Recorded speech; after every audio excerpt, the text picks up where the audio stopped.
Bonjour à tous, bonjour à vous mesdames et messieurs, bienvenue ce matin sur votre antenne, bienvenue sur Equinox Télévision, bienvenue sur 10-12, le Zénith, votre talk show qui chaque jour entre 10h et 12h vous accompagne véritablement. Et c'est un plaisir de saluer non seulement ce matin religieusement le peuple ivoirien qui s'apprête à recevoir dans les heures qui suivent Laurent Gbagbo, ex-président qui a été, on peut le dire, pendant quelques années hors du pays, qui a été bien évidemment devant la barre au niveau de la haie. Aujourd'hui, l'ancien président compte effectivement retourner chez lui en Côte d'Ivoire. Dans quel climat la Côte d'Ivoire devrait-elle accueillir aujourd'hui Laurent Gbagbo? Quelle est la position des panafricanistes africains, si vous voulez, des panafricanistes qui pour la plupart estiment que ce retour est un retour qui devrait être salué de la plus belle des manières? Les Ivoiriens en même temps sont bien sûr en mouvement. Le regard du monde en Côte d'Ivoire, le regard des Camerounais bien sûr en direction de la Côte d'Ivoire. Nous en parlerons dans cette édition du Zénith ce matin. Et surtout, qu'est-ce qui se passe ce matin à Douala, devant la Société Générale, avec les employés, dit les ex-employés de la Société Générale qui sont dans une revendication hors norme. Il vient d'être reconnu par la justice camerounaise comme étant cela qui devrait absolument bénéficier de leurs droits au sein de la Société Générale. Après un long procès, ils estiment jusqu'à présent que la Société Générale ne fait rien pour les rétablir dans leurs droits. Ils ont décidé ce matin de descendre devant cette entreprise, cette banque française, cette filiale de la banque française installée bien sûr au Cameroun, afin de faire entendre leur voix et revendiquer au plus vite justement ce qui leur revient. Comment comprendre en même temps qu'il faudrait toujours, pour se faire entendre au Cameroun, rentrer dans des revendications? La question est posée. Mais surtout, ce jeune Camerounais dont le procès fait parler plus d'un et qui hier était devant la barre, on dira, renvoi qui sera fait dans les jours à venir. Comment comprendre que pour avoir revendiqué qu'on puisse au moins faire la lumière sur les 180 milliards de francs CFA octroyés par le Fonds monétaire international au Cameroun, que lui, citoyen camerounais, ne comprenne pas qu'il soit à même de toucher 32 000 francs CFA par mois au niveau de la PHP, incapable de pouvoir se prendre une seule banane et rentrer avec cela, et qui ne comprennent pas en même temps comment le gouvernement camerounais a distrait les 180 milliards de francs CFA. C'est un citoyen camerounais qui a fait entendre sa voix, même si les propos ont été outrageants par la suite avec le système camerounais, où vous voulez, le gouvernement et le chef de l'État. Devrait-on attendre l'issue du procès? Peut-on au moins avoir une lisibilité sur ce qui se passera au regard de ce qu'on a eu il y a quelques jours en France, où un Français avait choisi de gifler le président de la République? Celui-ci écopera bien sûr de 3 mois de prison ferme avec 15 000 € d'amende. Que sera-t-il pour le cas de ce Camerounais conscient de la satrapie dans laquelle on vit aujourd'hui? Madame et messieurs, on en reparlera. Bienvenue à tous en compagnie de Dona Brice Kangan, Bonbon Bengan Kanje et les deux Dominique Oyengelek et Pengou. Nous serons unis pour la même mission, vous servir jusqu'à midi. Bienvenue à tous. Je commence par vous donner un Brice Kamgan ce matin. C'est un plaisir d'être encore avec vous. Bonjour et bienvenue. Bonjour Michel, bonjour à nos téléspectateurs. Les nouvelles ne sont pas bonnes ce matin pour nos jeunes qui aspirent à entrer dans les grandes écoles. Eh bien, le ministre de la fonction publique et de la réforme administrative, Joseph Anderson Ley, vient d'annoncer que pour l'année 2021, eh bien, l'on passe de 3700 places à 1536 places pour ce qui est des concours administratifs, les NAM, l'école normale supérieure, les 7 et tout ce que vous connaissez. Eh bien, avec cette réduction qui explique au ministre l'effet de la crise, les fils de pauvres feront dur. Lorsque les places sont réduites, eh bien, la corruption prend le pouvoir. La corruption prend le pouvoir de Nabrice Kangan, mais elle dit en même temps aujourd'hui aux Camerounais que ce n'est plus, c'est connu de tout le monde que les caisses du Cameroun sont vides. Et là, il y a une crainte en même temps dans le sérail. Est-ce que c'est vrai? En ce qui concerne bien sûr le paiement des salaires et bien sûr les recrutements qui devraient se faire chaque année, on se demande bien comment peut-on arriver à une baisse aussi drastique de ceux qui seront appelés à officier au sein de la fonction publique de Nabrice Kangan. On en parlera certainement dans les éditions à venir. Bonbon Bengan Kanje, bonjour à vous et bienvenue. Bonjour Monsieur Ngachonumba, bonjour à vous chers téléspectateurs. Le Cameroun est un pays dur. Il y en a qui disent difficile, moi j'ai dit dur. Dur, justement, la dureté continuera, Mais pour s'en sortir, c'est ça mon propos, il faut organiser la lutte sur tous les fronts, à partir des femmes qui couvrent le coq au marché jusqu'à la haute administration. Il faut que chaque secteur socio-professionnel s'organise pour que ça aille bien. Surtout, il faut savoir dénoncer tout ce qui est contraire aux intérêts des populations. C'est comme ça qu'on arrivera à sortir notre tête de l'eau. Au-delà, bien sûr, de cette question, bon, Ben Gankanji, on regarde encore l'attitude des hommes politiques depuis un petit moment très calme face aux enjeux de la liberté du Cameroun, mais surtout face aux enjeux de l'avenir de chaque Camerounais aujourd'hui. Les hommes politiques sont dans l'impasse. Le pouvoir en place et sa coalition n'arrivent pas à trouver les solutions aux problèmes. L'opposition n'arrive pas à renverser et n'arrive même pas à trouver les voies pour renverser le régime. Voilà l'impasse politique laquelle nous nous trouvons. Si on a des deux éléments, c'est-à-dire que celui qui est au milieu et qui peut faire justement le contrepoids, c'est le peuple camerounais. Absolument, il doit commencer à s'organiser. C'est-à-dire qu'en coupant, vous avez vu ce qui s'est passé à Douala deuxième dernièrement, où la municipalité vient sur la route, on commence à faire le traçage.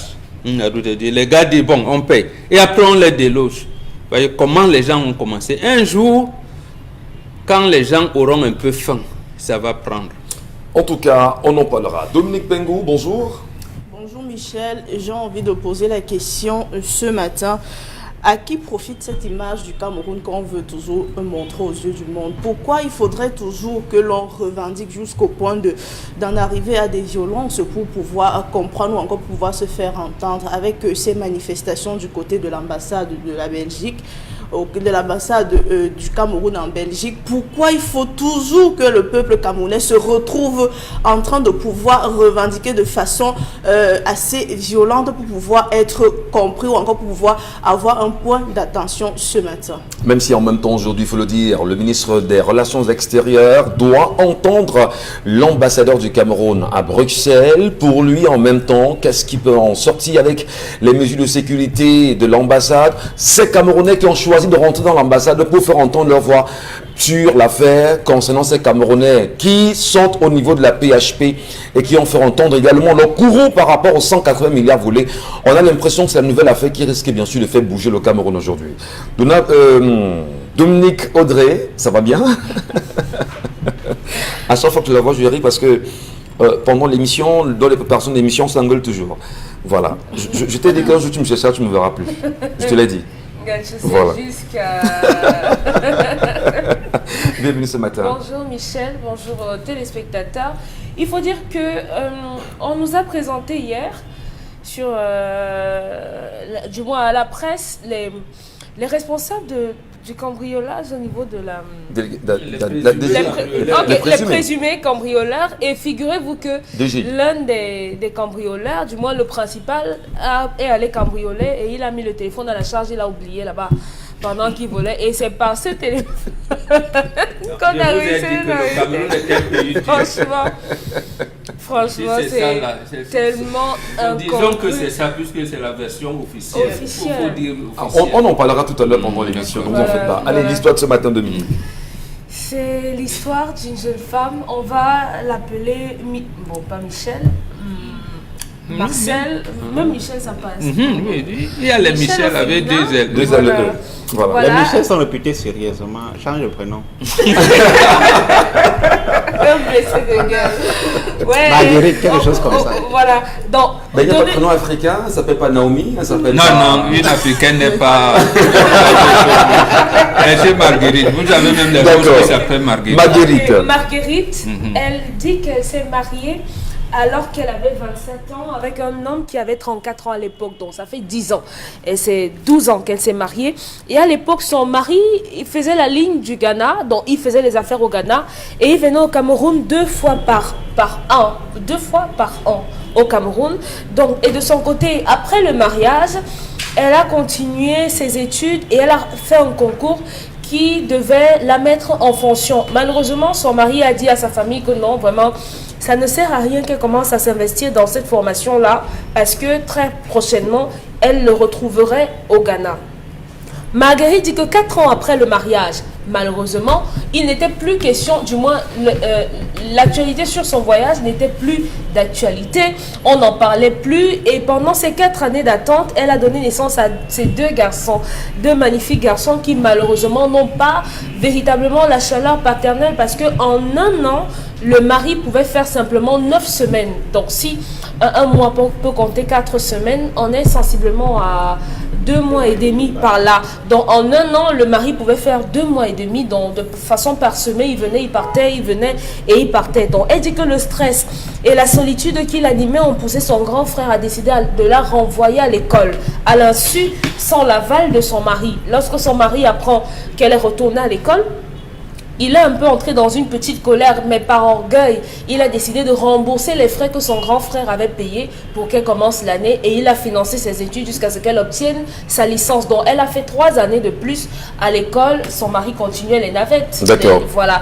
Et malheureusement, ou bien heureusement, elle a terminé, elle a eu sa licence et elle a eu un bébé. Son 3e enfant est né. Et sa 3e fille. Donc le monsieur allait quand même venir malgré sa formation. Oui, il venait. Voilà. C'est 9 semaines par an. Oui, il allait quand même venir, sachant quand même qu'elle est rentrée à l'école. Hein. Oui, puisqu'il a payé la 2e année et la 3e année. Donc, le il monsieur. Oui, son mari. D'accord. Donc lorsque le grand frère a payé la première fois, il est venu, il a remboursé ce que le grand frère avait donné parce qu'il estime que c'est ma femme, vous ne lui payez pas les études. Et il a payé la 2e et la 3e année. Elle contracte dans la grossesse de son 3e enfant et elle dit Elle porte, en fait. Oui, pardon, sorry. Elle porte la grossesse de son 3e enfant et malheureusement, 2 ans de vie après, l'enfant meurt. Elle dit que l'enfant est né sans voir son père. On a même enterré l'enfant. Le père n'était pas présent aux obsèques de cet enfant. Donc, 10 ans après, elle n'a jamais vécu 3 mois successivement avec son mari sous le même toit pendant les 10 années de mariage. Et tellement la situation était... rien ne se passait bien comme elle voulait. Son grand frère a décidé de la faire voyager pour un autre pays. Je ne vais pas donner le pays exact. Je vais dire qu'elle allait au Bangladesh. Donc son frère a fait toute la procédure. Et ça fait 2 ans qu'elle est au Bangladesh. Là-bas, elle a rencontré quelqu'un. Et le monsieur est prêt à l'épouser. Sauf que lorsque son mari apprend... qu'elle est sur le point de rencontrer quelqu'un et qu'elle est là-bas, il revient et il lui dit non ma chérie, vraiment, tu sais, je t'ai toujours aimé, en fait j'étais toujours en train de me préparer pour venir te retrouver au pays, pour rester avec toi, pour qu'on ait une vie, notre avenir et tout, donc vraiment s'il te plaît, je voudrais que tu m'attendre ou bien que tu reviennes, et de toute façon sache que tu es toujours ma femme parce que je t'ai dotée et je t'ai épousée à la mairie. Donc la jeune dame aimerait savoir comment ça va se passer puisque le monsieur l'a dotée précédemment. La question en bon qu'elle posait, est-ce qu'on peut rembourser cette dot pour qu'elle puisse contracter un mariage cette fois-ci? Oui, pour qu'elle puisse avoir son mariage et comment faire? Est-ce qu'elle a la possibilité de repartir de zéro? Parce que le monsieur est prêt à lui donner un foyer. Merci beaucoup, Dominique Audrey. Oui. Merci beaucoup. Et on va bien sûr saluer, on va dire, toute la rédaction, toute la grande maison Equinox qui nous rappelle simplement, oui, que Barbeau revient plutôt le 17 juillet. Hein, c'est important. On a renvoyé. 17 juin, oui. 17 juin, voilà. C'est mon camarade. Voilà, c'est jeudi. Je suis de l'organisation. Voilà. Hein? Je fais partie de l'organisation. Voilà, donc, et revenons dans 2 jours, jeudi donc dans 48 heures. Oui, voilà, merci. Et non aujourd'hui, parce que dans l'intro, on a... Ensemble, les prochaines heures, les gens pourraient penser que non. C'est bien jeudi. Les prochaines heures, ça va être dans les jours, les heures qui arrivent. C'est beaucoup d'heures, 24 donc 48 heures. 48 heures. Voilà. Merci beaucoup pour le rectificatif. Et c'est justement ça, l'élément de complémentarité. Pour revenir justement à l'histoire de ce matin, vous l'avez compris, ben, on se demandait où était-il pendant tout ce temps. 10 ans quand même sans cette dernière. Elle rentre à l'école, il revient, rembourse l'argent, ce qui est normal. Mais entre-temps, il est important de dire qu'elle choisit de voyager. Et quelques années après, elle vient lui dire, il faut que tu rentres. Va-t-on dire justement que cette femme a vécu un calvaire et il faut la sauver, Dominique Audrey? Je commence à vous parce que vous avez échangé avec elle. Hein. Dites-nous concrètement qu'est-ce que vous avez dit. Moi, c'est vous qui aviez l'habitude d'être en contact avec des gens qui ont l'histoire. Comment vous avez analysé justement l'histoire? Quelles leçons vous en tirez-vous? Il faudrait Amadou Koumba, dans un de ses livres, du moins dans ce livre-là, il s'appelait Amadou Koumba, si je me trompe, c'est Birago Diop. Il disait, l'on ne connaît l'utilité des fesses que quand vient le moment de s'asseoir. Ouais. Quand on n'a pas envie de s'asseoir, on divague comme ça, on monte, on descend, on ne sait pas à quoi ça nous sert. Cet homme, malheureusement, se rend compte de la femme patiente, douce, aimante et compréhensive, et tous les meilleurs qualificatifs qu'on peut attribuer à une femme, qu'il l'a perdue. Il a perdu cette femme qui était prête à tout. Elle a abandonné ses projets parce que lorsqu'il l'a rencontrée, elle avait une carrière, elle avait des objectifs de vie bien précis, bien établis. Elle a tout abandonné pour le suivre. Comme on dit au Cameroun, maman, j'abandonne mes études pour te suivre. Elle a tout abandonné pour suivre cet homme-là qui était devenu son mari. Elle a décidé de lui donner son corps pour que celui-là puisse être père. Et malheureusement, même lorsqu'elle a perdu son enfant, l'une des douleurs les plus atroces, elle n'était pas avec lui, du moins il n'était pas là pour pouvoir la consoler pendant cette épreuve difficile. La conclusion, j'ai posé la question à la dame, ne vous êtes-vous jamais dit que peut-être votre mari du Cameroun avait un autre foyer, une autre famille de ce côté-là du Ghana? Elle a dit qu'elle n'en savait absolument rien puisque son contact là-bas c'était exclusivement lui. Elle n'est jamais allée nulle part. Elle n'a pas, du moins avant que son frère ne la fasse voyager, elle n'avait pas les possibilités à entendre des papiers et tout pour pouvoir aller retrouver son mari. Donc elle ne peut pas savoir comment est-ce que il vit de ce côté-là parce que de son côté elle a eu des inquiétudes pour ce mari. Donc cette femme, moi je lui ai dit 10 ans avec un homme et disons 3 maternités. C'est bien, vous avez accompli énormément dans votre vie déjà, mais puisque vos enfants ont quasiment 9, bientôt 10 ans, vous pouvez reprendre votre vie. Vous pouvez reprendre votre vie. Cet homme n'a pas le droit de vous empêcher d'être heureuse. Il n'a pas ce droit. Vous n'avez pas le droit de le laisser. Oui, on peut divorcer.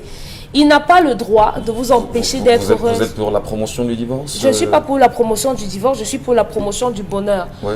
On ne veut pas, moi je ne suis pas d'accord avec les gens qui disent on reste marié simplement parce qu'il faut être marié, parce que les familles ont dit qu'il faut être marié et tout, alors que nous-mêmes au fond qui subissons cette histoire, on n'est pas bien. Voilà une femme qui, si elle n'avait pas le soutien et l'accompagnement de son frère, peut-être elle aurait fait une dépression. Et on va nous dire qu'au Cameroun, on ne sait pas, en Afrique, les gens ne font pas les dépressions. Vraiment, c'est peut-être simplement la folie qu'elle a développée. Pourtant, elle pouvait avoir un problème psychologique. Donc, heureusement, elle a un frère et une famille qui a su l'encadrer pendant ce moment. Madame, reprenez votre vie en main. Si vous êtes sûr que votre nouveau partenaire va bien s'occuper de vos enfants, pour être un bon père pour votre enfant, pour vos enfants sans bien sûr se substituer à leur père, madame, engagez les procédures du divorce et partez, parce que de toute façon, votre famille vous a donné leur aval lorsque vous êtes parti. Reprenez votre vie, vous n'avez que 37 ans. Donc il y a encore... Est-ce que c'est pas un peu trop facile de la briscade? C'est pas trop facile justement, tel que le penserait Dominique Audrey, aller du jour au lendemain, on se met de côté, oui elle est partie justement. Elle a déjà une nouvelle relation. Lorsque l'homme revient quand même vous dit, écoute, certainement je me suis rendu compte que ça n'allait pas, je te demande pardon, tu dois revenir. Dominique, tu parles. Tu vas revenir et puis on verra ce qu'il y a lieu de faire. Est-ce que c'est pas trop tôt pensé? Parce que son bonheur également peut se c'est monsieur. Qu'est-ce que vous en dites de la Boskangan? Les familles doivent apprendre à nos jeunes filles, aux enfants de façon générale, le sens de l'effort, le sens de l'initiative. Oui. L'homme n'est pas un guichet automatique de solution. Lorsqu'on se met avec un homme, on ne suppose pas qu'il a toutes les solutions aux problèmes qui peuvent se poser, notamment des questions d'ordre financier. Une jeune fille de 28 ans qui envisage se marier et qui suspend tout à la demande de son mari fut-il, et la famille adoube ça, il faut arrêter tes études, je ne veux pas que tu ailles à l'école, à 28 ans. Non, soyons sérieux. Soyons sérieux, que la famille cesse de rêver de ce milliardaire, de ce messie qui vient délivrer toute la famille. Non, non. Le mariage est une union entre deux personnes qui se complètent. Et il ne faut pas réduire les possibilités d'assistance à la famille si on a une opportunité. Pourquoi cesser sa formation? Parce qu'on a trouvé un mari. Et à cette époque, elle n'avait même pas encore d'enfant. Donc, il n'y avait pas théoriquement d'obstacle à la poursuite de sa formation.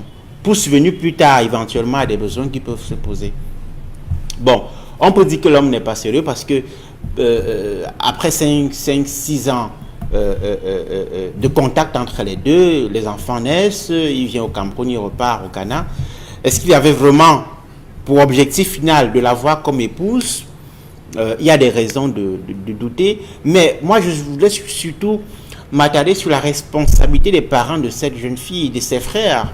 Qu'est-ce qui conseillait cet enfant, cette fille de 28 ans, à la fleur de l'âge, qui a encore tout pour réussir et qui décide d'arrêter subitement tout? Il y a des familles comme ça. Il y a des familles comme ça. On fera peut-être le trait d'union sur le comportement de certaines familles dont on a souvent l'impression qu'elles veulent se débarrasser des filles dans la maison. C'est-à-dire qu'on a eu le premier prétendant qui est arrivé parce que, dit-il, il est commerçant, il est artiste, il a un peu d'argent. On dit à la fille, bon, vas-y, il faut partir rapidement parce que c'est une chance, tu n'es pas sûr d'avoir une autre chance. Est-ce que c'est pas, vous tentez justement de critiquer la famille? Maintenant, une fille quand même de son âge ne sait peut-être pas ce qu'elle veut, Donna Brice. En principe, et c'est cet attentisme qui, moi, me révolte. À 28 ans, vous suspendez tout parce que, non, il faut être sérieux. Maintenant que le mariage n'a plus de lieu, qu'est-ce que tu fais? Mais cette dot, il faut, si ce monsieur porte plainte, il faut pouvoir rembourser. C'est de l'escroquerie, en théorie. C'est-à-dire que vous avez reçu de l'argent pour une union qui n'arrive pas, après vous prenez le vol pour un autre pays. Je ne sais pas s'il a appelé. Il n'a pas été présent pendant toutes ces années. Il n'était presque pas là. Alors, on passe une année, on a quand même une femme. On vient au pays pour quelques semaines, Dominique Audrey? 9 semaines par an. 9 semaines par an, en réalité. Alors, on va pas critiquer parce qu'en réalité, ça dépendra forcément de ce qu'ils vivent. Mais elle estime qu'il n'est pas là. Le frère estime qu'elle ne fait rien. Et le plus grave quand même, c'est que le troisième enfant qu'ils ont eu décède. Il n'est pas là. Il ne vient même pas aux obsèques de l'enfant. Est-ce que ce n'est pas des éléments qui peuvent donner plus de poids à ce départ de cette femme? Avec le temps, vous avez créé la dépendance vis-à-vis de l'homme. Et vous avez laissé en sorte qu'il nourrisse cette dépendance en suspendant la formation, en donnant l'impression qu'il prenait tout en charge et complètement, que vous ne deviez plus rien faire. Oui. C'est à peine si elle continue d'aller à l'école. Non. Cette dépendance créée dès le départ, c'est un problème. Et c'est ça qui crée tous les autres handicaps. La fille qui aurait pu s'installer avec une activité génératrice de revenus, continuer sa formation, avoir un emploi. Il ne faut pas attendre tout de l'homme. L'homme n'est pas un messie qui peut pourvoir à tous les besoins de la femme à tout moment. Non, il faut arrêter ça. Et il faut que les familles se ressaisissent parce que cette façon de présenter la fille comme étant une marchandise, quelque chose qu'on vend, qu'on propose pour avoir de l'argent, à un super-héros qui a de l'argent qui coule à flot. Non, c'est ça qu'il faut arrêter. C'est dangereux. Il faut créer l'autonomie de la femme, l'aider à s'insérer et tout l'encourager à faire quelque chose, quels que soient les cas. On ne nous a pas dit qu'elle a un handicap particulier. Alors, dans sa demande, justement, qu'est-ce que vous lui dites? Qu'elle se remarie? Parce que l'homme tente de revenir quand même. Elle a engagé une nouvelle vie au Bangladesh où elle vivrait aujourd'hui. Qu'est-ce que vous lui dites, Donna Brice? Je pense qu'il faut discuter et puis la famille elle-même doit mener son enquête pour savoir si, Dominique en parlait tout à l'heure, si il n'a pas, parce que 5, 6, 7 ans, une dizaine d'années quand même au Ghana avec une fille au Cameroun que tu comptes épouser, avec qui tu as des enfants, et tu n'es pas rentré au Cameroun, tu ne l'as pas mené au Ghana, on ne sait pas exactement ce qu'il veut. Donc il faut questionner le sérieux de cet homme. La famille, pendant tout ce temps, aurait pu mener des enquêtes pour comprendre exactement quelles sont ses intentions. Et c'est en fonction de ça qu'elle doit se décider. Alors, on va dire justement, Dominique Bengo, sans jeter le propre sur les familles. Les familles sont-elles responsables de l'échec du mariage de cette fille aujourd'hui? D'une part, la question est posée. Et d'autre part, la fille aussi serait en réalité très naïve dans la gestion de ce qu'elle considérait comme un foyer. Parce que comment pouvez-vous quand même, une fois mariée, vous acceptez de vivre très loin de votre mari? C'est vrai, on va peut-être pas le dire, hein. On a des compatriotes qui vivent à l'étranger. On a même des Maliens, des Nigériens qui sont au Cameroun et qui vous disent qu'ils font 2-3 voyages sur l'année. Beaucoup vous disent, bon, je vais, je t'enceinte et puis je reviens. Parce que c'est que ma femme est là-bas. J'ai entendu le dire à quelques fois. Alors, Dominique, qu'est-ce qu'on dit concrètement? Cette fille devait se remarier ou pas? Alors, ce matin, j'ai envie de m'adresser à la fille principalement. De mon point de vue, moi, je vois que la fille ne savait pas ce qu'elle voulait exactement. Parce que c'est vrai, oui, le mariage a été, ouf, un effet de boomerang devant elle. Elle a vu un monsieur qui était déjà financièrement stable. Ouais. Là, elle a vu une sécurité dans le foyer. Ben justement, il y a toujours un prix à payer. On ne peut pas vouloir tout dans la vie. Vous ne pouvez pas demander quelqu'un qui est businessman et qui voyage et qui doit consacrer un maximum de temps pour vous. Soit vous allez, soit si c'était un autre cas d'échéance, elle allait dans un foyer avec un monsieur qui est tout le temps là de lundi à lundi et qui ne travaille pas, elle allait toujours se plaindre du fait que le monsieur ne fait pas des revenus. Alors maintenant, aujourd'hui encore, il y a un autre point que j'ai envie de relever. Ce monsieur est un polygame non déclaré. Il faut qu'on se le dise ce matin parce que faire moins de temps quelque part et être où on travaille naturellement, je suis sûre que ce monsieur a peut-être un autre foyer quelque part ou encore peut-être au Ghana où il exerce. Donc c'est un polygame non déclaré du fait, ce qui peut justifier le fait que de temps en temps il fait la ronde dans tous ces différents foyers-là.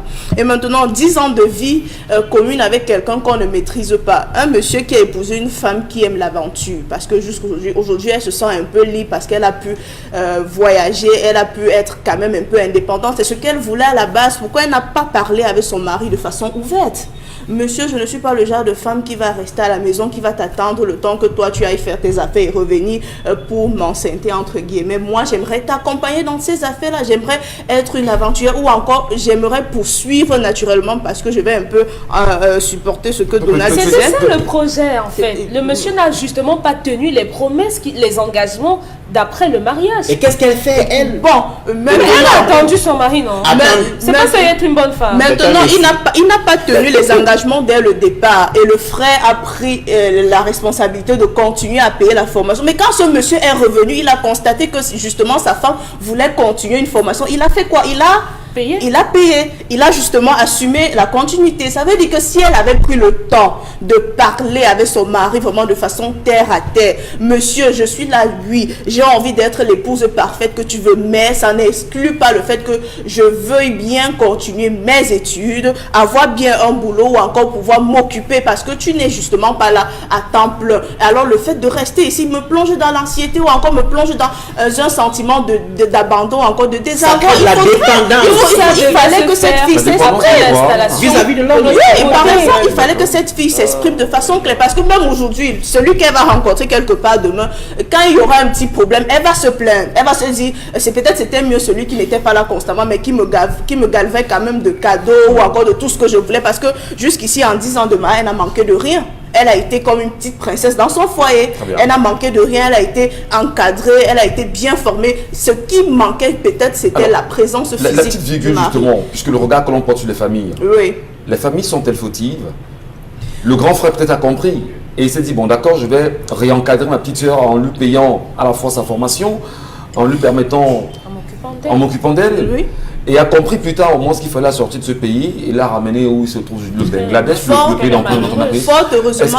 Est-ce qu'on va dire que la famille s'est rendue compte de l'échec ou des erreurs qu'elle aurait commises au départ? Fort heureusement, il y a toujours une ou deux personnes au sein de notre famille qui prendra toujours le temps de pouvoir nous observer ou encore de pouvoir nous ramener à l'autre. Les familles, je vais les dire, peut-être elles sont fautives, mais à pourcentage réduit parce que nous aussi les femmes, quand on va en mariage parfois, surtout un mariage assez fructueux entre guillemets, on a tendance à oublier qu'est-ce qu'on met dans fructueux? On a tendance à oublier d'où on vient. Un mariage où tout est stable, on ne manque de rien. Attends, on a tendance à oublier d'où on vient. On peut faire un procès aux gens qui rencontrent des hommes qui ont déjà de l'argent. Non plus. Le procès va se faire au niveau de la gestion. Maintenant, oui, on rencontre quelqu'un qui a tout ce qu'on recherche. Maintenant, c'est à nous de pouvoir manager au sein du foyer. On ne peut pas tout avoir. Vous ne pouvez pas demander à un homme de lâcher son emploi et venir rester à plein temps avec vous. A contrario, il devrait, après le mariage, prendre la jeune fille et la ramener au Ghana. C'était ça le projet. Et la famille, justement, les a accompagnés dans cette situation. Il faut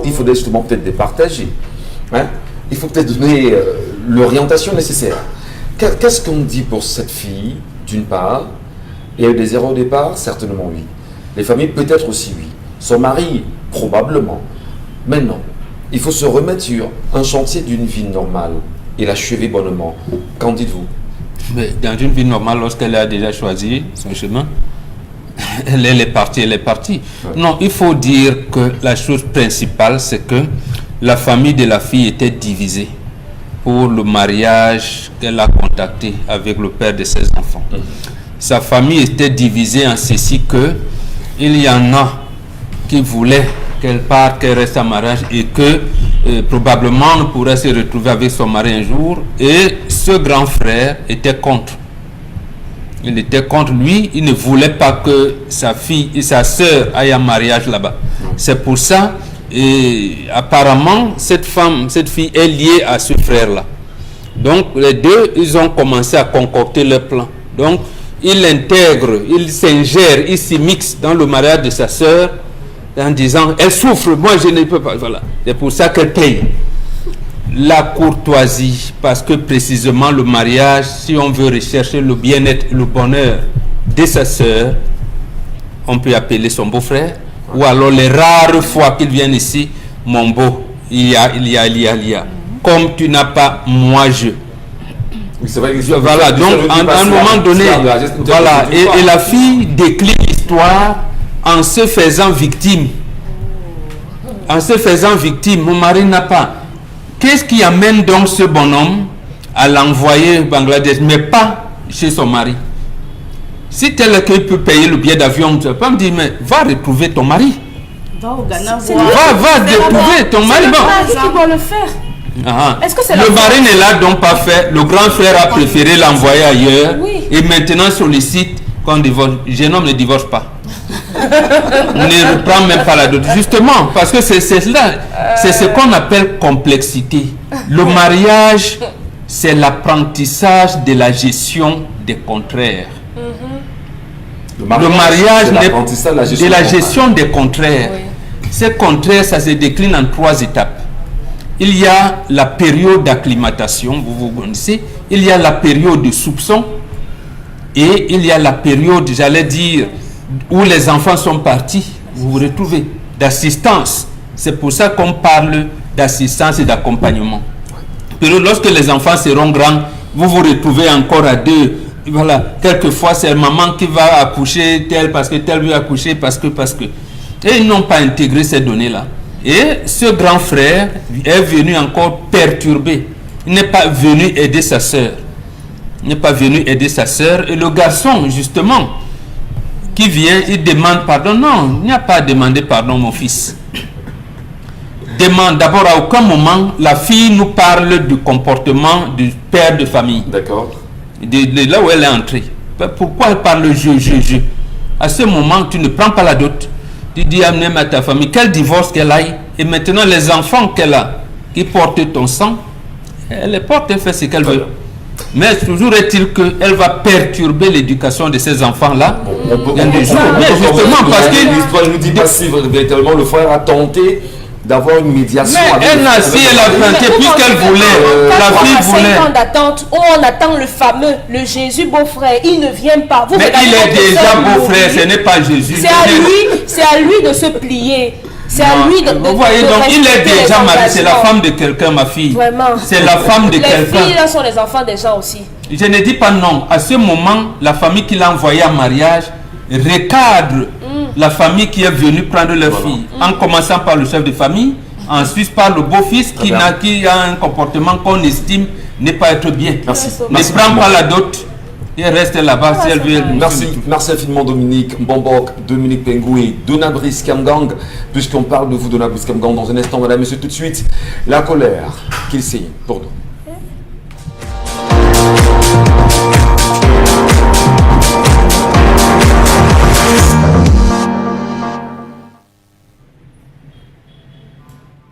J'interpelle la conscience nationale ce matin sur l'instrumentalisation de la haine dans l'espace public national. Entre le pouvoir et l'opposition au Cameroun, ce n'est jamais le grand amour, on le sait. Mais ces tensions se sont transformées en une véritable escalade à l'occasion de la récente élection présidentielle. Dans le champ de la contestation des résultats de ce scrutin, de nombreuses interpellations ont suivi. À ces interpellations se sont ajoutées la répression des militants des partis de l'opposition. Cet affrontement entre les tenants du pouvoir et les contestataires s'est progressivement corsé et s'est finalement déporté sur un théâtre éminemment dangereux, le torrent tribal. La classe politique a été progressivement imbibée de la rhétorique tribaliste. Pour contrer les initiatives des formations politiques de l'opposition, le gouvernement a mis en place une communication axée sur le tribalisme. Les partis politiques de l'opposition ont été catalogués comme portant prétendument des complots ourdis par leur communauté pour anéantir la République. Pour donner du retentissement à cette communication, les pouvoirs publics n'ont lésé sur aucun moyen, à la fois sur le plan humain et financier. Ainsi, les déclarations d'un certain nombre d'officiels sur des tranches d'émissions précises ne sont pas étrangères aux ambitions de neutralisation de la percée de ces formations politiques de l'opposition et a montré des capacités de nuisance aux yeux de l'exécutif en place. Il est aujourd'hui avéré que les interpellations et le maintien en détention d'un bon nombre de manifestants ayant participé aux récentes marches et bien avant, il est aujourd'hui avéré que ces interpellations et ces incarcérations ont obéi à des logiques purement régionalistes, que dis-je, tribalistes. C'est une preuve concrète que le pouvoir est passé du simple discours à l'acte. Il est également aujourd'hui intéressant de voir le déploiement médiatique du discours de la haine. Le discours du rejet de l'autre sur la base de ses opinions et appartenances régionales est savamment articulé à travers à la fois la presse écrite et audiovisuelle, mais aussi la presse cybernétique, notamment. Il faut être naïf pour croire que les médias qui participent à ce chantier macabre de destruction des matériaux sur lesquels est assise la nation le font sans aucune instrumentalisation politicienne.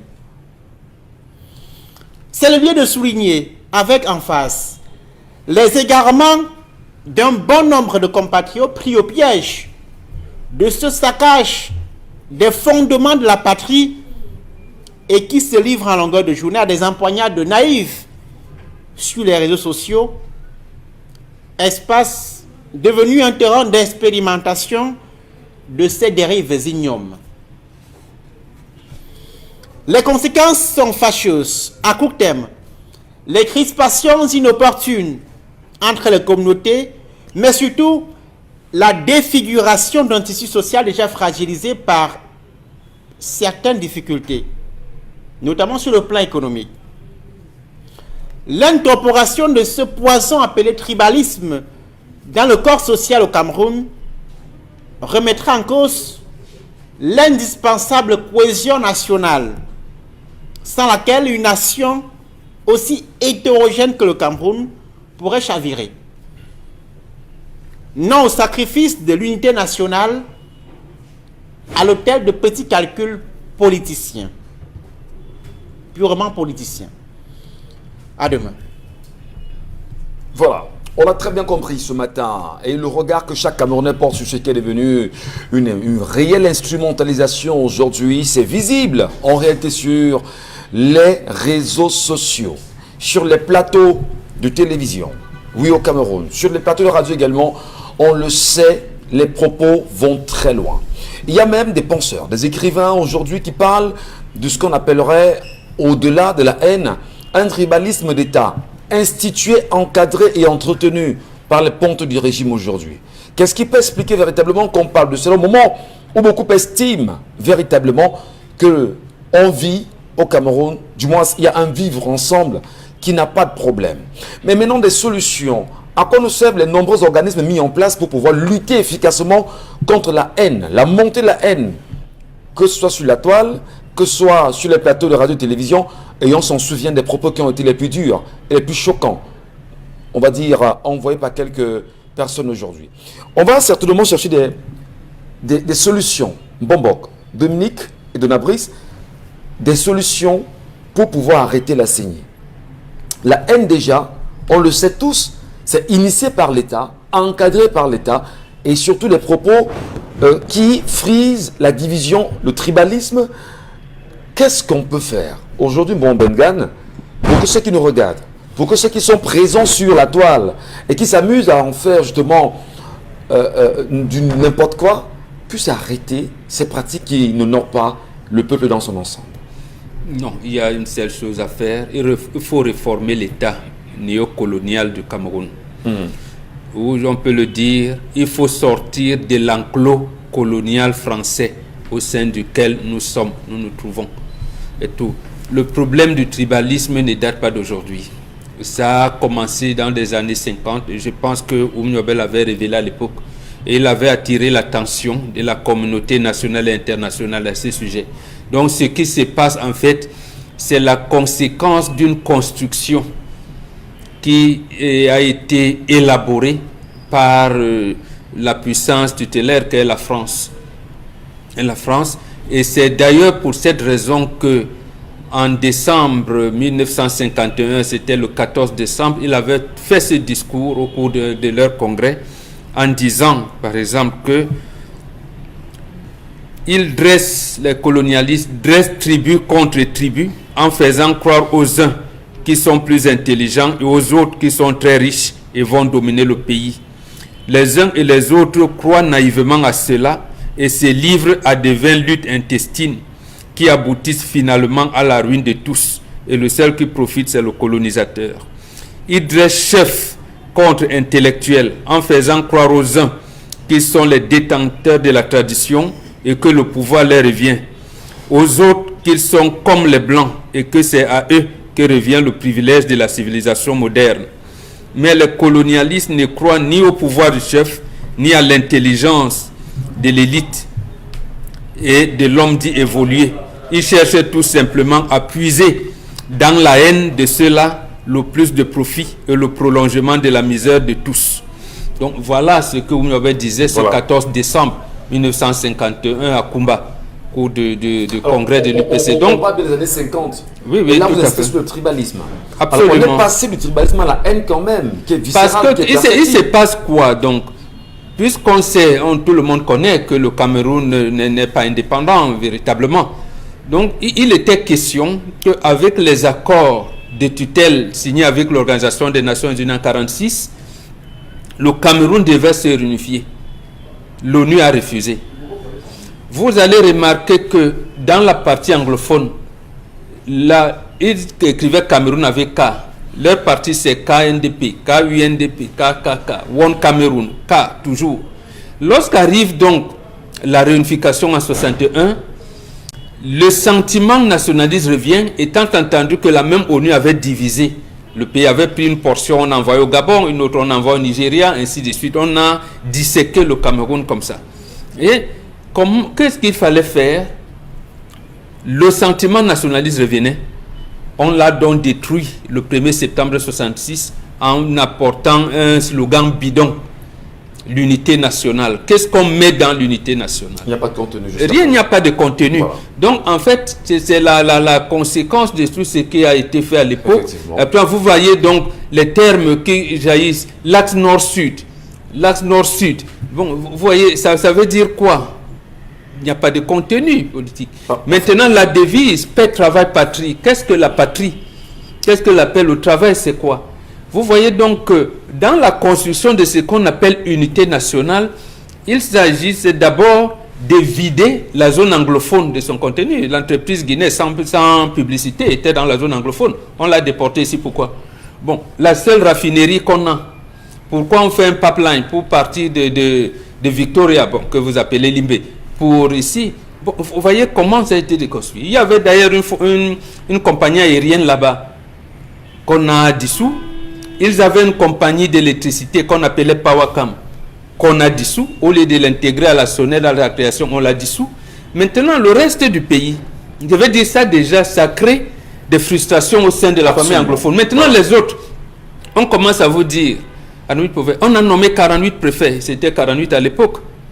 Oui, il y a 3 anglophones, mais on dit 4 Béti, 2 Bassa, 3 Bamleke, 1 Bamou. Mais pourquoi on compte comme ça, et alors que les anglophones aussi ont des tribus? Voilà. Pourquoi ne pas revenir si tant est qu'on veut, j'allais dire, l'équilibre régional? On redresse donc ça de cette manière, ou même entre les grands groupes ethniques ou tribaux. L'autre chose, et je termine par là, justement, ça arrive parce que on n'a pas su négocier l'entrée dans la République. L'État du Cameroun est né par un décret français, un certain avril 1957, et c'est là où on en est. Quand vous avez donc les gens qui pérennisent le comptoir colonial, ils vont donc surfer sur ces divisions-là, sans y mettre un bon contenu. Et c'est ça qui arrive même au baccalauréat, quand vous entendez là, donc les réseaux commencent à perpétuer, ainsi de suite, ainsi de suite. On vous a très bien quand on bien sur la question, mais en regardant les Camerounais aujourd'hui, on se demande, est-ce que beaucoup ne confondent pas l'État à la tribu? Dominique Audrey, est-ce que beaucoup ne confondent pas l'État à la tribu?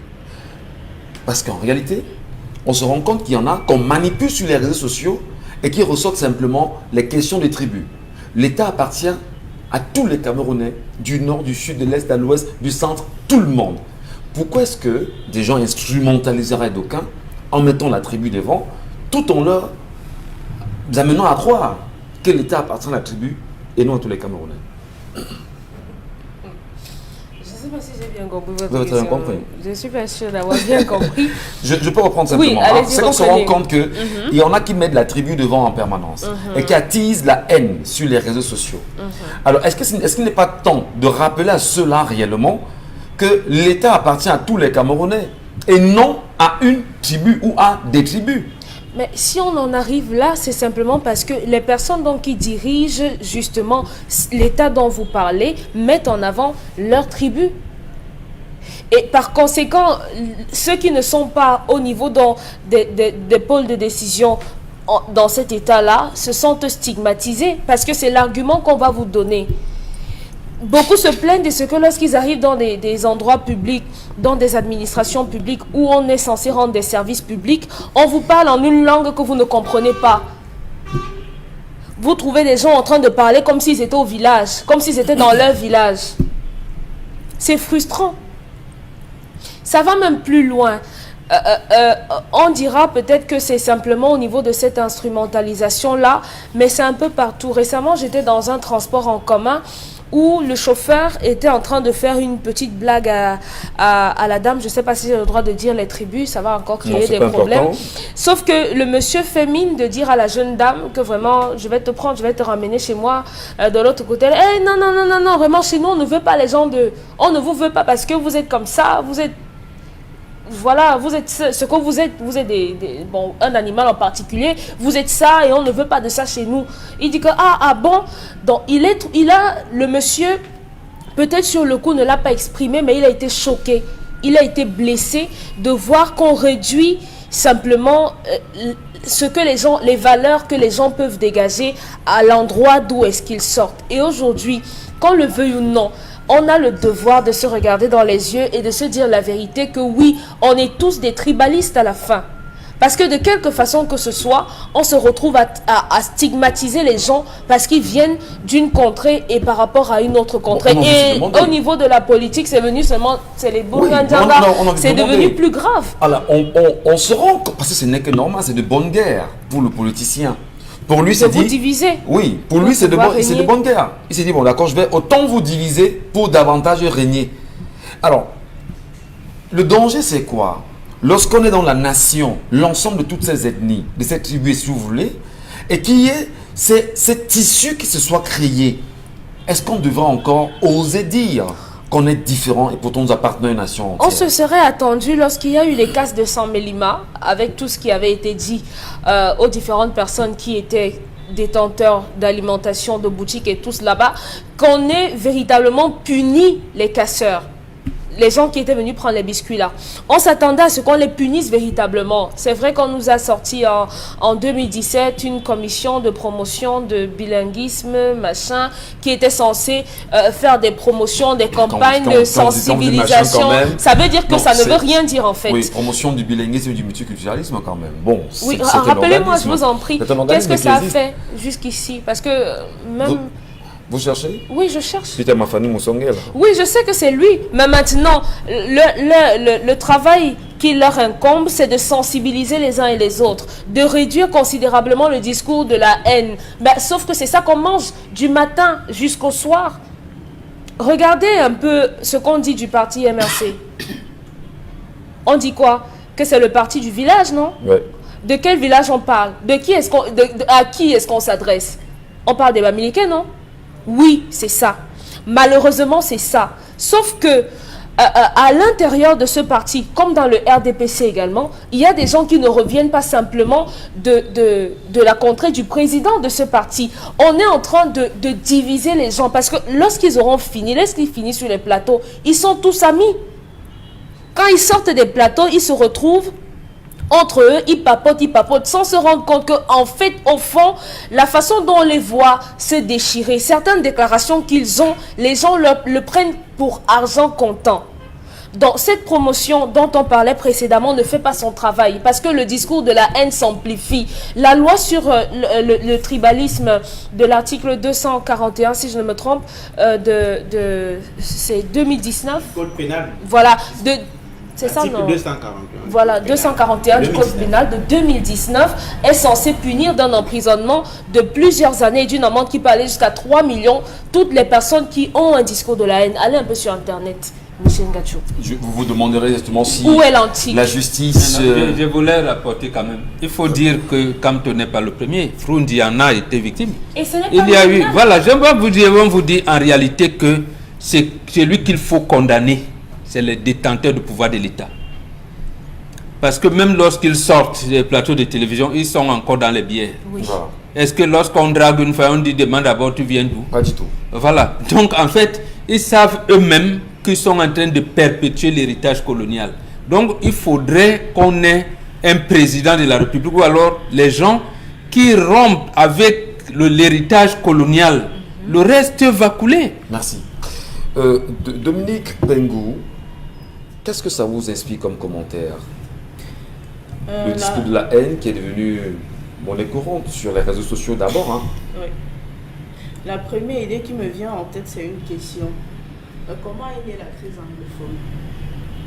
Nous sommes peut-être au Cameroun, nous avons atteint le stade de la ségrégation tribaliste. Je pense que le thème là, je ne sais pas, c'est vrai que ça existe, mais si on met les deux ensemble, on va mieux expliquer. Dans ségrégation, il y a le racisme. Il y a pas de racisme quand même. Non, pas racisme au sens. Dans ségrégation, il n'y a pas encore racisme. Pas racisme, voilà. Il y a pas. On dit ségrégation raciale d'ailleurs. Raciale. Donc c'est la ségrégation. C'est le rejet de l'autre. Oui. C'est le fait que basé ses opinions, soit sa religion, exactement, Donald, merci. C'est pour ça que je parle de ce thème. Nous sommes au niveau de la ségrégation tribaliste au Cameroun. Et c'est d'où est née même la crise anglophone. Parce que justement, il y a des choses qu'on banalise, qu'on néglige, et pourtant il y a des gens qui tiennent vraiment à cœur. Qui a amplifié la crise. La crise anglophone est là depuis longtemps. Elle date de avec plusieurs raisons. Donc aujourd'hui, on a tellement stigmatisé. On a tellement mis des emprunts sur des tribus, sur des appartenances, comment je vais dire, communautaires, que parfois même il y a des choses qu'on a envie de faire, mais on se dit c'est parce que j'appartiens à X ou à Y, je ne peux pas les faire. Quand vous arrivez dans des offices publics, ou encore, je prends un exemple, lorsque je faisais ma carte nationale d'identité dans un commissariat de la place de la ville de Douala, quand j'arrive dans un commissariat et puis qui était dirigé par une personne, par un commissaire, je ne vais pas citer le nom ni la tribu, pas du tout vraiment, mais je vous assure, ce monsieur a pris la peine de recevoir d'abord les... Donc, quand il prenait une liste, si votre nom a un nom qui appartient à son village, il prend la peine de vous recevoir, peu importe l'heure d'arrivée. Et on sait bien que pour faire une carte nationale d'identité, il faut arriver dans un commissariat pratiquement à 5 h du matin pour pouvoir effectuer une liste et attendre qu'on passe à votre tour. Mais je vous assure, j'ai fait 2 jours parce que je suis arrivé, je vais dire un exemple, lundi à 5 h. Je n'ai pas, mon nom qui était parmi les premières personnes, j'ai pas été reçu. C'est le lendemain que je viens être dans la liste d'attente pour ceux qui étaient là hier. Et quand vous remarquez, donc chacun fait d'abord ce qui va, comment on dit, ce qui va aider ses frères du village ou encore qui va, aller à l'encontre. On va revenir Oui. je vous en prie. Mais surtout, dire qu'on s'en souvient justement de jusqu'à l'approche des élections présidentielles de 2018 et même après ces élections présidentielles, il y a eu des Camerounais qui ont eu des propos outrageants sur les réseaux sociaux et qui plus tard ont été reçus sur la chaîne publique camerounaise et salués, ovationnés d'ailleurs. On en revient. En même temps, l'émission se poursuit avec vous. Le regard que beaucoup de Camerounais portent aujourd'hui sur ce qui s'est passé ce 14 juin à l'ambassade du Cameroun à Bruxelles impose bien sûr au ministre des Relations extérieures à mener une rencontre ce matin avec l'ambassadeur de Belgique au Cameroun pour revoir quand même les questions de sécurité de l'ambassade du Cameroun en Belgique aujourd'hui. Qu'est-ce qui s'est réellement passé? Pardon? Oui, elle a eu lieu justement, il y a la rencontre. Est-ce qu'on devrait avoir autant peur, hein? On est quand même en train de se demander ce qui s'est passé. Bon, il faut aussi dire que des Camerounais sont rentrés dans cette ambassade pour revendiquer quand même la clarté autour de la gestion de 180 milliards de francs CFA et revendiquer justement l'arrestation, peut-on dire arbitraire, de ces Camerounais qui ont eu des propos assez, on va dire, compliqués vis-à-vis de l'administration en place. On en reparlera. Alors, pour revenir sur la question de la haine viscérale, perceptible sur les réseaux sociaux, notamment Dominique Pengou, vous semblez justement tout à l'heure nous donner quelques éléments, même si vous avez fait l'approche, vous avez fait une approche avec la crise anglophone aujourd'hui, vous avez parlé de ségrégation ethnique, c'est ça? Voilà. Voilà. Mais maintenant, quelles sont les solutions que vous préconiserez pour qu'on puisse en sortir véritablement? Qu'est-ce qu'on peut faire? Est-ce qu'on peut convoquer les appareils de propagande comme les médias aujourd'hui, radio, télé, presse écrite, presse cybernétique, pour rééduquer les mentalités, rééduquer les Camerounais à sortir de cette pratique-là?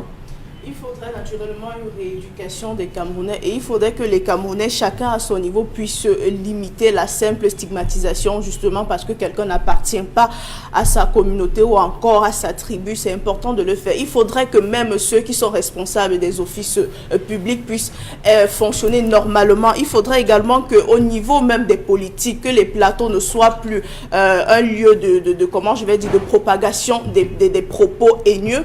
Il faudrait également que les réseaux sociaux, puisque c'est même aussi avec l'avènement des réseaux sociaux, on a eu droit à une expansion assez incontrôlable de la haine ou encore des chamailles, des conflits entre tribus sur la toile. Il faudrait que l'on puisse montrer un exemple et pouvoir sanctionner cela, parce que si on le fait, ça pourra montrer un exemple et ça pourra éduquer même les cadets ou encore la génération qui va nous suivre, parce que les discours qu'on suit souvent sur la toile ou encore comment je vais appeler ça, les discours qu'on tient souvent justement parce qu'on a envie de stigmatiser X ou Y personne pour déstabiliser, ça passe souvent comme une lettre à la poste. Personne n'en parle, personne ne réagit et pourtant ça ne devrait pas être négligeable ou encore ça ne devrait pas être négligé de la sorte. Comme Dominique Audrey l'a dit, il y a des politiques qui s'asseyent sur des plateaux, se chamaillent vraiment avec un langage assez incontrôlable, mais après ce sont des véritables amis dans la vraie vie. Mais qui va expliquer ça à nos nombreux téléspectateurs qui regardent souvent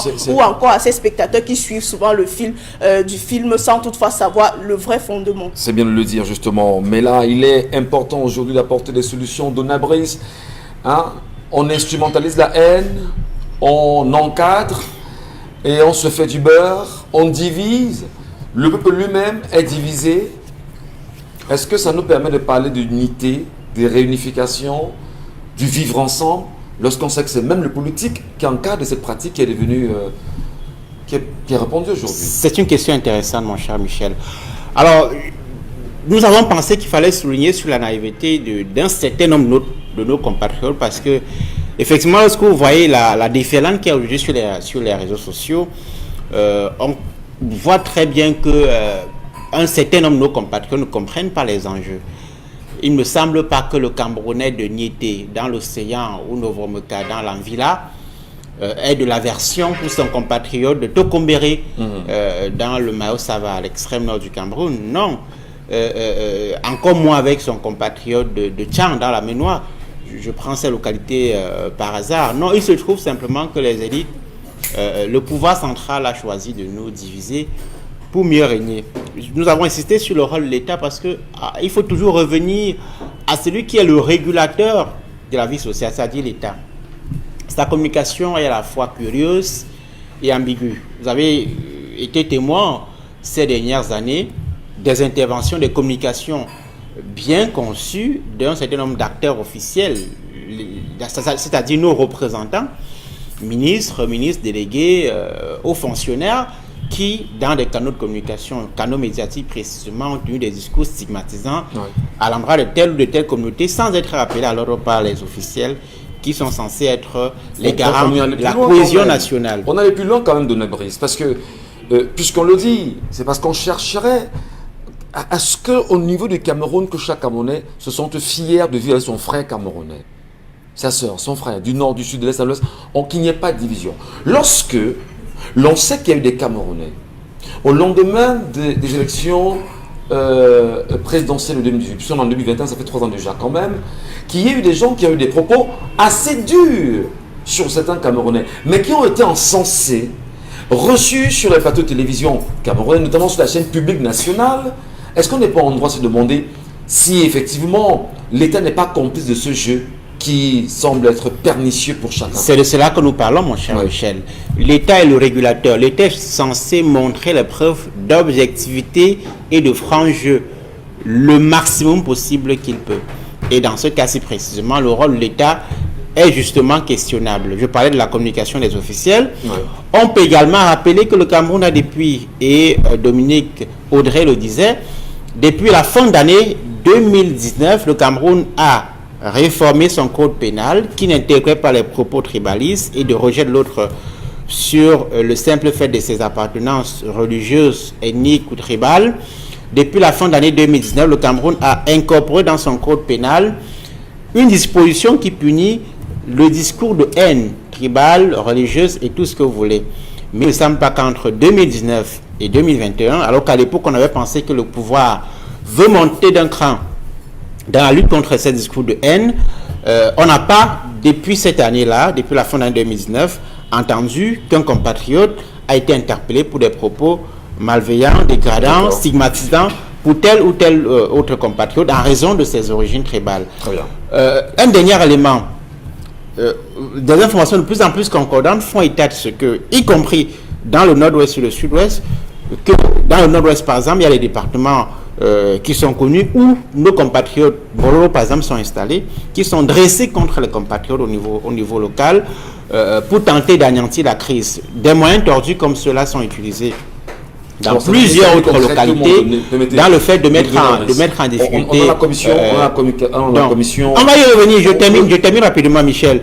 Donc le rôle de l'État ici, qui est censé appliquer une loi que lui-même a fait promulguer, ce rôle-là, il n'est pas joué. Ça signifie simplement que le pouvoir choisit au moment où il est menacé de saquer les fondements de la République pour se maintenir. Et justement, cette commission nationale pour la promotion du bilinguisme, du multiculturalisme, bon, Bengal Kandji, au final, les Camerounais peuvent-ils conclure qu'elle ne sert à rien, cette commission? D'abord, à sa nomination, nous avons dit que ça ne servait à rien. Vous savez, il y avait dans ce pays, parce que les gens confondent tribalisme et tribalité. Même si en Europe, on vous parlait dernièrement, on apprécie tout le monde Angela Merkel, mais on vous parlait de la Haute-Savoie, les Bavaries, les ceci, les ça, chacun se réclame quelque part. En France, on vous parlait des Bourguignons, des gens de Midi, sans que cela n'a pas... On parle voilà, des Corses. Les Corses pensent que les Corses, ce n'est pas le tribalisme. De la même manière ici, il y avait des associations aussi, par exemple, Foulaméan. Ça ne servira à rien. Même lorsque, je pense, notre collègue, confrère Jean-Paul Chounat l'a mentionné encore hier, en faisant l'histoire du football en Afrique, les premiers clubs, c'était quoi? On parlait de Union Bamileke. Par exemple, Dynamo Bassa, voilà comment on faisait. Mais est-ce que c'était le tribalisme? Non. Et ces gens, quand on dit, par exemple, Noubel Bamileke, Noubel Bamewondo, où est le tribalisme dedans? Ce n'est pas le tribalisme, mais justement le fait pour l'administration coloniale de n'avoir pas laissé les nationalistes gérer la tribalité qui est un élément essentiel dans les études anthropologiques et sociologiques, a fait aujourd'hui qu'on pense que c'est seulement en politique qu'on doit avoir son émergence, et quand on s'investit dans la politique, ce sont ses frères et ses sœurs. Non, ce n'est pas comme ça. En fait, ça a été fait exprès. Et c'est sur cette raison qu'on l'instrumentalisation à laquelle vous faites allusion, et vous avez raison, revient donc en ceci que chaque fois qu'un leader politique veut parler ensemble, nation, on commence à l'étiqueter. Mais comme le peuple n'est pas formé politiquement formé, et voilà, bon, les gens commencent à avoir les restrictions. C'est la même chose qui se passe à l'université. Comment vous pouvez imaginer qu'un Cameroun, nous avons 8 universités d'État apparemment, oui, avec une seule association, l'association de la défense des droits des étudiants. l'ADEC. On ne permet pas que cette association puisse se déployer. Mais on fait la promotion des associations à caractère régional. Association des étudiants Sawa, association des étudiants du Grand Ouest, association des étudiants du Grand Bam, association des étudiants de la Grande Sanas. Mais ces étudiants le savent, n'en parlent pas, se plaisent justement à intégrer. Ils parlent. On ne peut pas, mon bon, permettez, on ne peut pas être étudiant appartenant à l'association des étudiants du Grand Ouest par exemple, ou du Grand Nord. Vous savez que ce n'est pas bon pour la République. Vous êtes étudiant, vous allez quand même vous y mettre, et demain on vous dira que vous appartenez à un groupe, et pourtant vous appartenez à l'État tout entier. Qu'est-ce qui empêcherait ces étudiants aujourd'hui, pour l'exemple que vous avez pris, de sortir et dire nous ne voulons plus de ce type d'association, nous revendiquons l'association des étudiants sur le plan de vue national. Qu'est-ce qui empêcherait? C'est la construction de l'idée. Ce que vous vivez, ce que nous vivons là maintenant, c'est la conséquence de quelque chose qui a été construit longtemps, oui, qui a été ravivé en 1966, réactualisé et ravivé en 1968 avec cette fameuse loi qui interdit la double nationalité. Le code de la nationalité. Pourquoi le code de la nationalité? Justement parce qu'à cette période-là, beaucoup d'étudiants camerounais étaient en fin de formation en Europe. Ils étaient dans ce qu'on appelait l'UNEC, le syndicat des étudiants, l'union des étudiants. Et ils étaient membres consultatifs de la commission de bourse, qui était présidée à l'époque par le secrétaire général du ministère de l'éducation qui s'appelait Paul Biya. Donc quand ils viennent, ils veulent commencer à voir un certain nombre de choses, parce que dans leur escarcelle, ils proposaient les bourses pour tout le monde. Et puisqu'ils venaient donc, il fallait les empêcher d'intégrer la haute administration. Parce que justement, la construction est que il faut lever tribu contre tribu. Maintenant, est-ce qu'on parle de chef traditionnel aussi? Quel est le statut de chef traditionnel par rapport aux intellectuels? Vous voyez bien qu'il y a une lutte entre les élites et les chefs traditionnels. Donc, puisque les gens là, ces gars de l'UNEC n'ont pas pu, pour certains, ils sont restés en exil, d'autres qui sont venus, on les contrôlait à la loupe, on les contrôlait, donc ils n'ont pas pu asseoir l'orientation nationaliste et l'orientation, j'allais dire, patriotique qu'ils avaient. Voilà. La preuve, on est abouti à ça, et malheureusement, donc il faut maintenant que le travail que vous faites, vous continuez à reconstruire cette orientation-là, justement, tout en dénonçant, comme vous le faites, ce qui est contraire à ce... Vous parlez des étudiants, vous parlez des étudiants, il faut qu'eux-mêmes aient la bonne conscience citoyenne, la bonne conscience républicaine, pour comprendre les enjeux qu'il y a derrière ces associations, qui, à la base, ne sont pas mauvaises, mais qui sont manipulées par les élites. Il faut que les étudiants même comprennent que le fait pour les élites de s'intéresser à la vie de ces associations, de les opposer entre elles, c'est justement un instrument au moment du pouvoir pour assurer sa survie. Et le problème, ce ne sont pas les tribus, mais c'est l'usage qu'on en fait. Bon, on va parler de la tribalité, c'est-à-dire les valeurs spécifiques que chaque communauté regorge. Du nord au sud, de l'est à l'ouest, il y a des valeurs que nous chérissons et qui doivent être valorisées. Pour l'instant, il n'y a aucune politique pour ça, et ce que le pouvoir fait, c'est simplement les opposer pour régner. Merci beaucoup Donna Brice Kamgaron, Bobok, Dominique Bengo, Dominique Audrey, puisqu'il s'agit bien sûr de vous. La lecture des messages que nous laissent nos téléspectateurs ce matin. Tatiana Clara nous dit, dans la question de cette femme se trouve la question qu'elle laisse tomber son faux mari et lui rembourse sa dot pour refaire sa vie. Et s'il refuse de prendre la dot, elle part avec, déjà même que elle lui a fait des enfants et il lui a donné son corps pendant toutes ces années. On a... Elle a alors une mauvaise conception. Le mariage, c'est pas donner le corps. Elle est même partie avec les enfants. Elle lui a fait donc de tels enfants. Si on prend cette option-là. Il n'y a non pas mariage.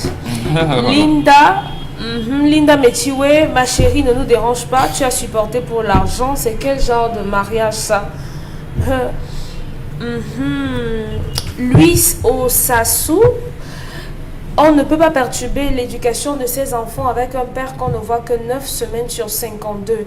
Donc les enfants n'en souffriront pas.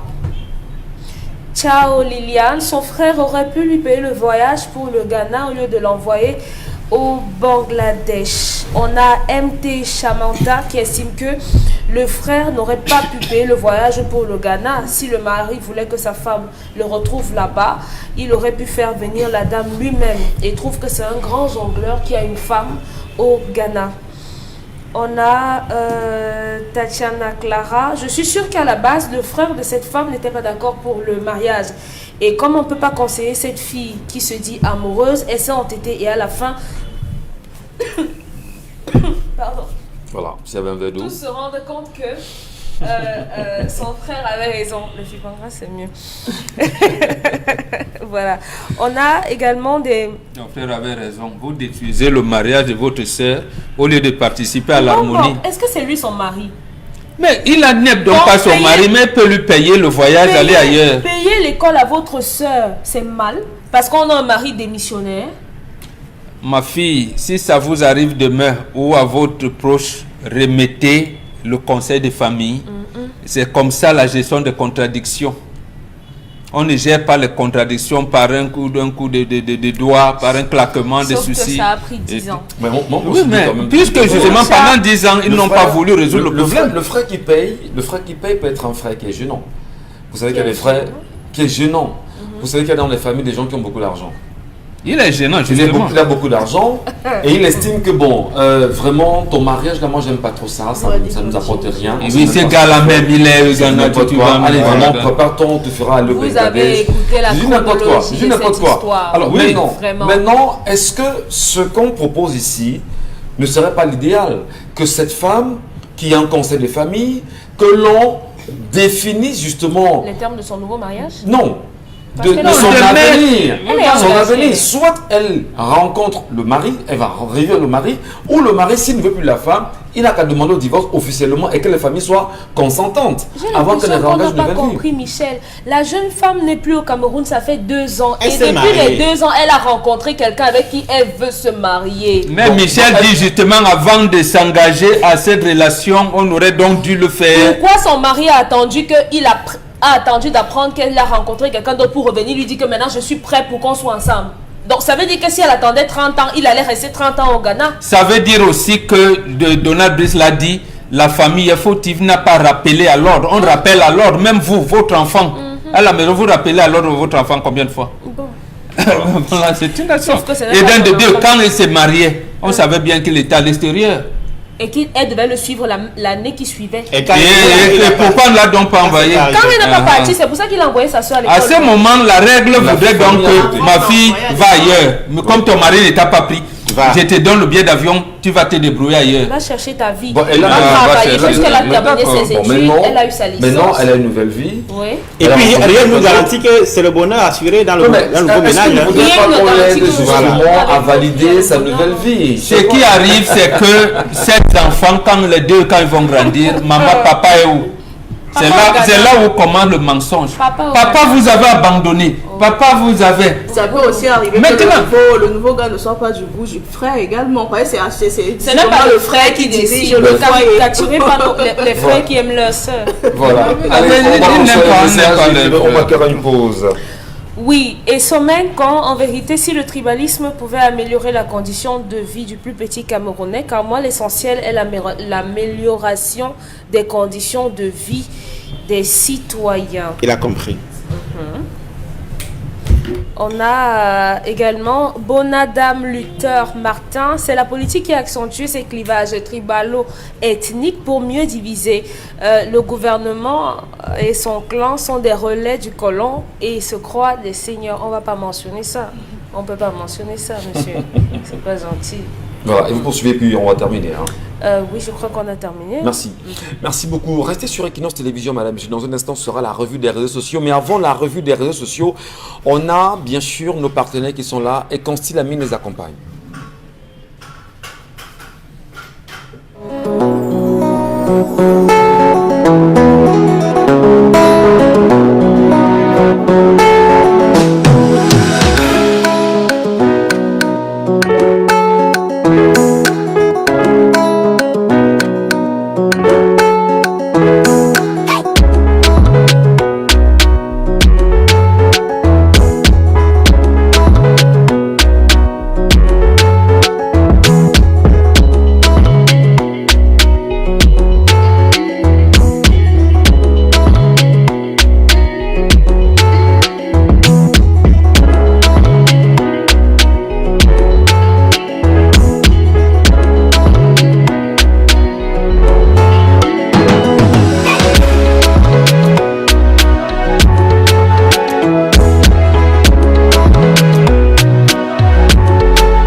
Qui nous rappelle que nous sommes ce matin avec le restaurant Griadin, c'est bien sûr à Douala. Constille Amine, bonjour. Alors bonjour Michel Gadjou, bonjour nos nombreux téléspectateurs et bonjour à tous les clients et surtout à tous ceux-là qui ont choisi depuis plusieurs années le restaurant Le Griadin qui se présente aujourd'hui comme l'un des meilleurs restaurants au Cameroun. Pourquoi l'un des meilleurs restaurants? Vous savez très bien que le concept Salaka n'associe pas son image derrière n'importe quoi. Et si j'ai décidé depuis pratiquement plus de 2 ans d'être le porte-parole de ce restaurant, c'est tout simplement parce que j'ai compris que de ce côté-là, on a désormais des repas 100% camerounais.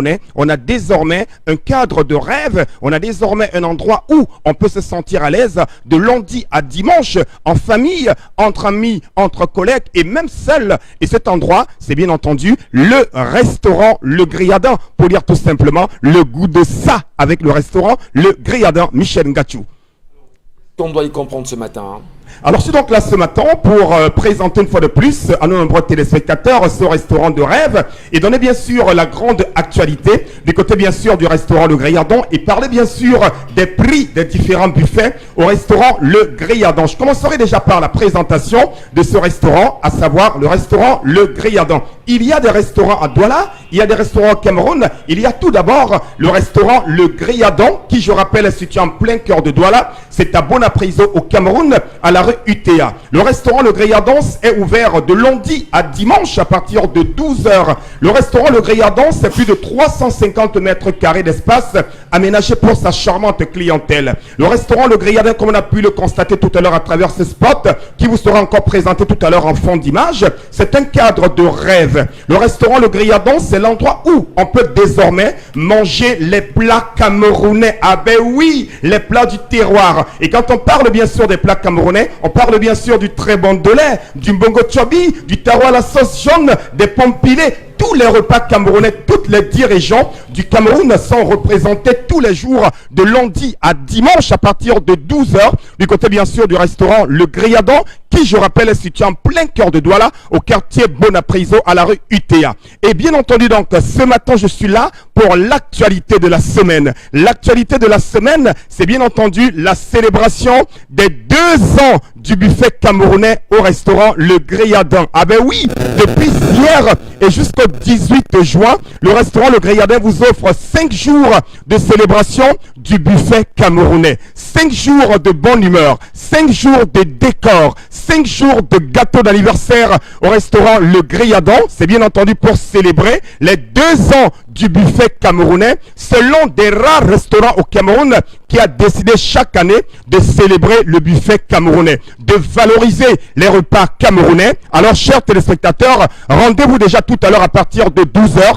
du côté bien sûr de Bonapriso à la rue UTA, pour vivre les merveilles du restaurant Le Greyardin. Et la grande particularité, c'est quoi? C'est qu'à partir de 14h, tous les jours de lundi à vendredi, pendant ces 5 jours, il y a un gâteau d'anniversaire que nous allons offrir gratuitement à tous nos clients. Les numéros de téléphone, vous les avez, et le buffet, le prix du buffet est de 7 000 francs. Vous mangez à volonté, vous mangez comme vous voulez au prix de 7 000 du côté bien sûr du restaurant Le Greyardin. Et pour ceux qui veulent emporter, vous avez à 5 000 francs votre plat emporté au restaurant Le Greyardin. Merci beaucoup.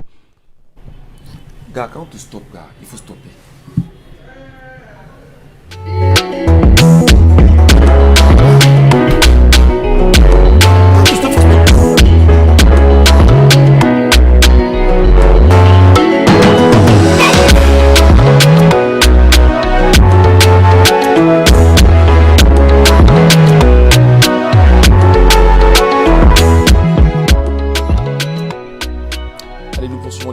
Mesdames, Messieurs, merci de rester sur notre antenne, merci de garder le cap. Et bien tout de suite, la revue des réseaux sociaux. Dominique Pengou.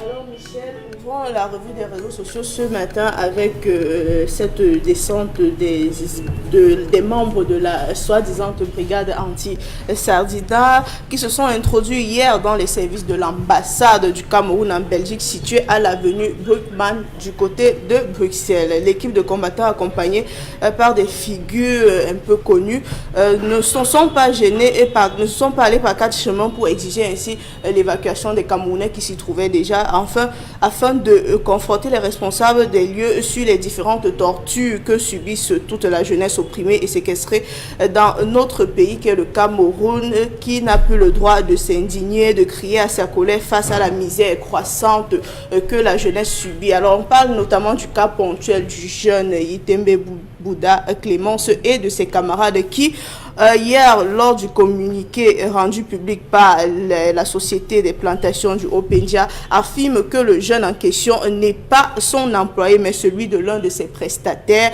Aussi, dans la vidéo, le mis en cause dénonçait le fait de percevoir un salaire de 32 500 francs. Dans le communiqué, on peut facilement voir le salaire brut mensuel minimum régulièrement payé à tous les travailleurs sous contrat PHP occupant un emploi classé dans la plus petite catégorie socio-professionnelle 2A s'élève à 81 600 francs en cas de performance nulle ou encore de prime revenant à zéro, affirme la société dans son communiqué.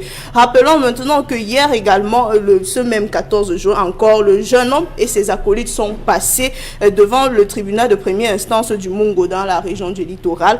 Face à la pression de ses avocats, l'affaire a été mise en délibéré pour le 17 juin prochain, c'est-à-dire jeudi prochain. Renvoi donc qui intervient après l'exploitation d'une clé USB montrant la vidéo qui est retenue comme preuve en charge. Alors Michel, maintenant sur la toile, il y a des internautes qui se questionnent sur le communiqué de la société PHP qui est sorti également hier et maintenant qui n'est pas une surprise selon ces derniers car les entreprises aiment bien régner les employés mis en cause dans des affaires très suivies sur la scène nationale. Alors mais ce qui est quand même curieux, c'est que l'on parle de preuves à charge. Oui. Oui. Bon, maintenant, avant de rentrer dans les preuves à charge, peut-être sur le cas de ce Camerounais et ce qui s'est passé à l'ambassade du Cameroun à Bruxelles, lorsque l'entreprise vient dire aujourd'hui que c'est un employé d'un sous-traitant, d'un prestataire, oui, disons ça comme ça, l'entreprise tente justement de se dédouaner de ce qui se passe aujourd'hui. Le sous-traitant en question ne s'est pas fait entendre, n'a rien dit à qui que ce soit, au mépris bien sûr des attentes des Camerounais aujourd'hui. Mais de là, comprenons déjà l'attitude de ces Camerounais bien connus d'une association bien connue au niveau de l'étranger qui est choisi encore d'aller à l'ambassade se faire entendre. Ce qui d'ailleurs a occasionné la rencontre d'hier soir ou d'hier en journée entre le ministre des Relations extérieures et l'ambassadeur de Belgique au Cameroun. À quoi devrait-on s'attendre dans de telles situations, à votre avis? La première observation que je voudrais faire, c'est qu'il n'y a pas eu de répression de cette manifestation. Il n'y a pas eu de répression oui. de cette manifestation. Les contestataires sont descendus et se sont exprimés manifestement sans opérer des casses sur les installations de notre représentation diplomatique. Dans notre contexte, il est difficile d'imaginer que vous fassiez une manifestation de ce type sans vous faire marcher dessus littéralement par les forces de maintien de l'ordre. Alors, ils bénéficient, ces compatriotes, de l'environnement démocratique dans lequel ils évoluent. Dans les pays occidentaux, vous êtes mécontents, vous descendez, vous marchez en respect des lois de la République, et les forces de maintien de l'ordre, dans bon nombre de cas, encadrent simplement les manifestants, sauf dans des cas où les manifestants sont violents. Ça n'a pas été le cas hier. Deuxième chose, le Cameroun a choisi, à mon sens, de travailler à rendre sa coopération ou ses relations avec les fils de la diaspora, pour ceux qui sont contestataires, informels, et à donner un retentissement aux manifestations de contestation. Parce que le manque d'un cadre de concertation, de dialogue avec les contestataires qu'on ne veut pas écouter, quelle que soit la pertinence des revendications qui sont soulevées, crée justement un couloir informel à travers lequel ces compatriotes qui bénéficient de l'environnement démocratique dans lequel ils évoluent, créent dans ce couloir qui leur permet de s'exprimer au mépris souvent d'un certain nombre de principes, notamment le respect de ces institutions. C'était le cas en 2019 avec ces cas observés à l'ambassade du Cameroun en France, en Allemagne, et ainsi de suite. Donc, le Cameroun gagnerait à se réconcilier avec ses fils et filles, même les plus contestataires, les plus farouches. Aucun pays ne se développe en muselant automatiquement ceux qui contestent, ceux qui contestent en face. Merci beaucoup, Dona Brice. Mbombo Bengang. Ces images nous rappellent encore les images de la casse, bien sûr, de l'ambassade du Cameroun à Paris. Heureusement, ici, il n'y a pas eu de casse. On s'est fait entendre, on vient dire son indignation et on vient à l'endroit. Est-ce qu'on peut dire que c'est l'endroit idéal pour cela, de venir se faire entendre? Oui. Oui, et je pense que nos compatriotes de la diaspora sont dans la logique du respect des institutions. Il faudrait donc que les institutions soient à même de les écouter. Parce que dans l'orientation camerounaise, il y a l'expression « rapprocher l'administration des administrés ». Donc, il faudrait que les citoyens qui pleurent viennent trouver quelque part, un endroit où il faut pleurer. Vous parliez dernièrement des retours au Cameroun, des mouches, des microbes, des abeilles, de ceci. Il y avait dans ce pays le centre de réinsertion des jeunes. Il y avait un autre à Bepanda, il y en avait à Betamba, il y en avait. Donc il y avait des centres de réinsertion des jeunes en fonction du degré, j'allais dire, de pugnacité ou alors de révolte. On les mettait ici ou là, qui les préparait à la réinsertion. Et je termine par un truc que j'aime souvent citer. La Déclaration universelle des droits de l'homme, qui fait partie intégrante de notre Constitution, dit au troisième considérant, considérant qu'il est essentiel que les droits de l'homme soient protégés par un régime de droit pour que l'homme ne soit pas contraint en suprême recours à la révolte contre la tyrannie et l'oppression. Donc il ne faut pas amener le citoyen à être opprimé, à être tyrannisé. Il va donner lui-même, comme vous dites, donner lui au moins une possibilité de, voilà, une voie de sortie où il peut quand même s'exprimer, peut se faire entendre. Dominique Audrey, vous avez regardé ces images vous aussi. Oui. Et quel commentaire vous en faites-vous? Juste que c'est réconfortant de voir que si ici on n'a pas eu le même engouement, au moins de l'autre côté il y a des Camerounais qui ont été touchés par la situation que traversent ces trois garçons qui ont été interpellés à la suite de ce vidéogramme-là. Fermer les yeux sur la situation de ce garçon, c'est dire ici que, ici au Cameroun, on n'a pas de problème, on n'a pas faim, on n'a pas soif, on n'a pas besoin d'électricité. À l'école, vraiment, nos enfants, les résultats sont parfaits. Il n'y a rien à redire, mais au moins de l'autre côté, il y a des Camerounais qui sont confortablement installés, qui n'ont pas ce genre de problème, qui éprouvent de la sollicitude pour nous autres rester ici gardiens du pays. Donc, à ça, franchement, si ce n'est des félicitations, on croise les doigts pour que le jeune garçon...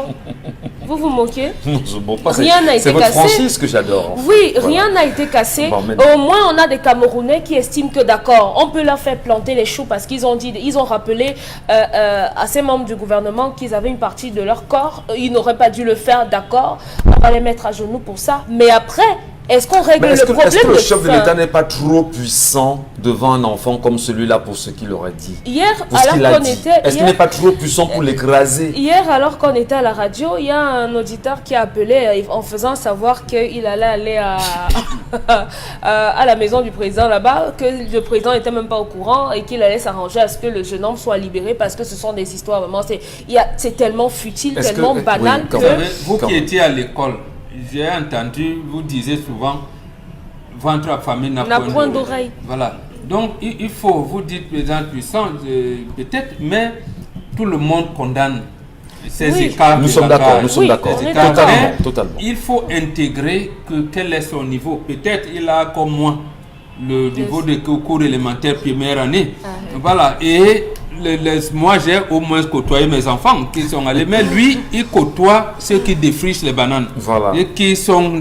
Donc en fait, son niveau d'instruction Et ou alors circonscrit. voilà Son raisonnement. son raisonnement est Ouais. à ce niveau-là. Effectivement. À ce niveau. Donc moi, j'interpelle les magistrats tout en lui donnant une dose d'éducation par rapport à l'écart de langage qu'il a tenu.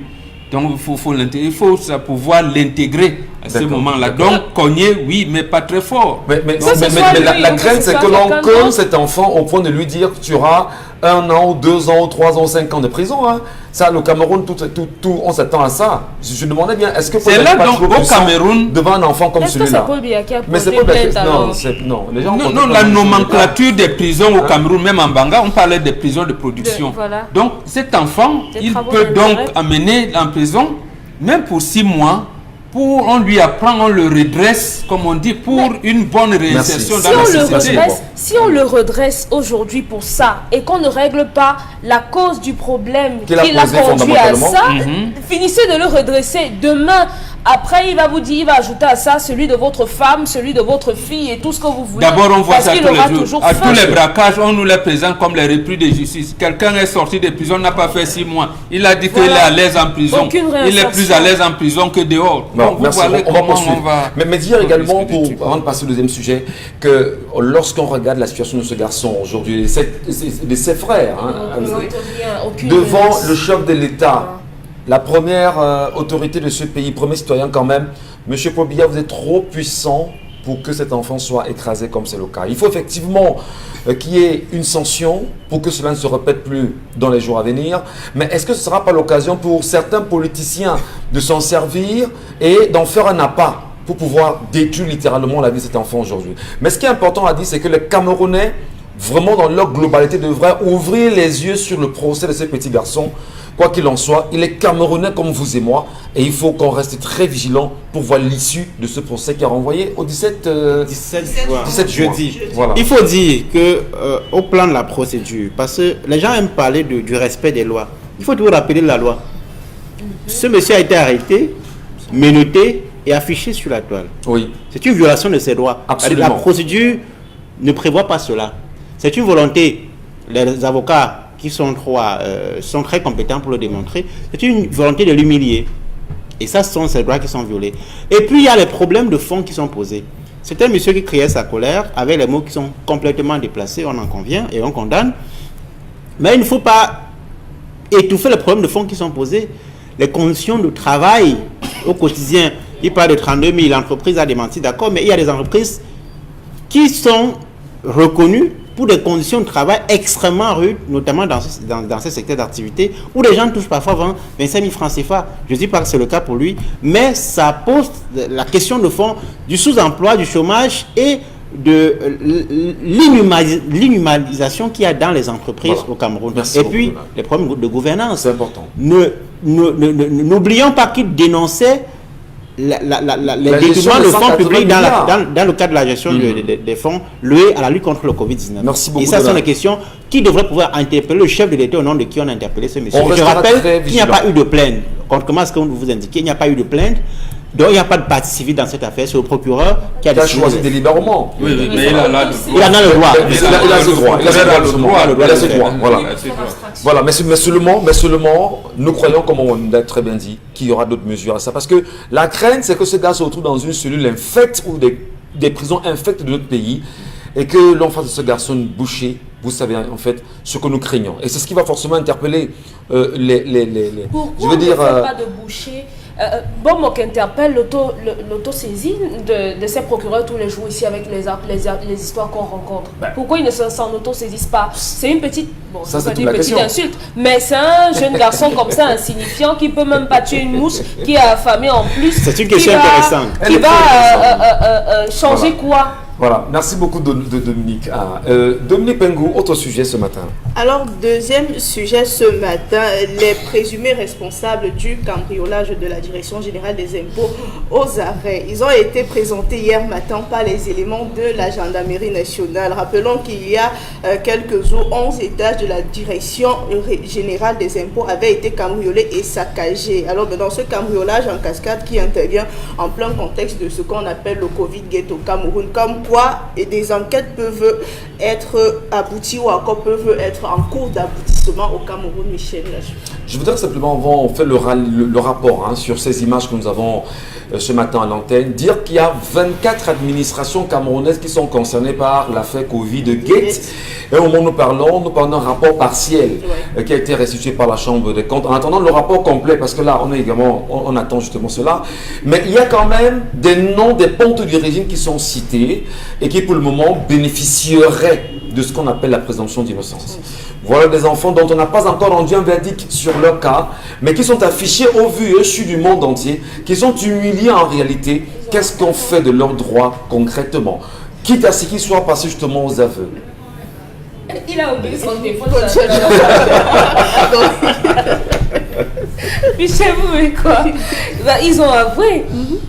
Puisque le chef de gang dit pardon. Oui, on l'a entendu, justement. Voilà, Moi, je l'écoutais à la radio. Voilà. Et j'étais à la télévision. On n'a pas foutu les images. Oui. Pour certains. Vous voulez quoi? C'est comme ça. On vous écoute. Il y a beaucoup de choses qu'on peut redire également. Il avoue avoir sur fait une les inspection de procédures. contrôle d'abord et puis est revenu pour... Ils étaient passés un jour par commettre. là, vers 16h, la porte de derrière était ouverte, donc il est allé, il a contourné, il a vu qu'il pouvait accéder à la dalle et ainsi de suite. Donc après il est revenu avec des gens qui étaient là et il a été surpris par un agent d'entretien, des gens qui nettoient là, et il s'est enfui et il a oublié de débrancher son portable et son chargeur, et c'est comme ça qu'il est parti. Donc c'est grâce au téléphone qu'on a pu remonter jusqu'à on tournait les Je sais pas, c'est une version tellement qui, tiré par les cheveux. c'est une version qui dépasse mon quand on sait entendement. qu'il y a des Vous caméras. venez voler quand même et vous chargez au téléphone pendant que vous volez. Non, mais peut-être pour ça qu'on l'a pris. Oui, mais c'est ce par quoi justement il a été interpellé. Mon problème, moi je ne voulais pas m'exprimer sur ce sujet. Le gars dit qu'il a volé 350 000. 380 000. Il a saccagé les papiers. Étages. 55. Il a laissé son téléphone. Mais il y en a qui volent les milliards. Et ils sont présumés innocents. Ouais. C'est lui qui a volé 350 000 et qui a saccagé les papiers. Lui, il est présumé coupable. Voilà. Je veux comprendre. Il faut préciser, Michel, que parmi les jeunes qui ont été arrêtés, le chef de gang n'a pas reconnu certaines personnes. Ouais. Il dit n'avoir pas travaillé avec un des leurs, mais Ah bon? il est quand même parmi Ah, ceux ouais. qui ont Alors, été est-ce que vraiment on respecte la justice camerounaise et on respecte les enquêteurs, les travaux et l'action qu'ils y mènent? Et respecter la diligence, Vraiment. la rapidité. Hein. À un moment donné, comment c'était aussi rapide comme ça? Parce qu'on a encore le GICAM ici, dont on n'a pas de clause à le GICAM. On a encore le contrôle supérieur de l'État.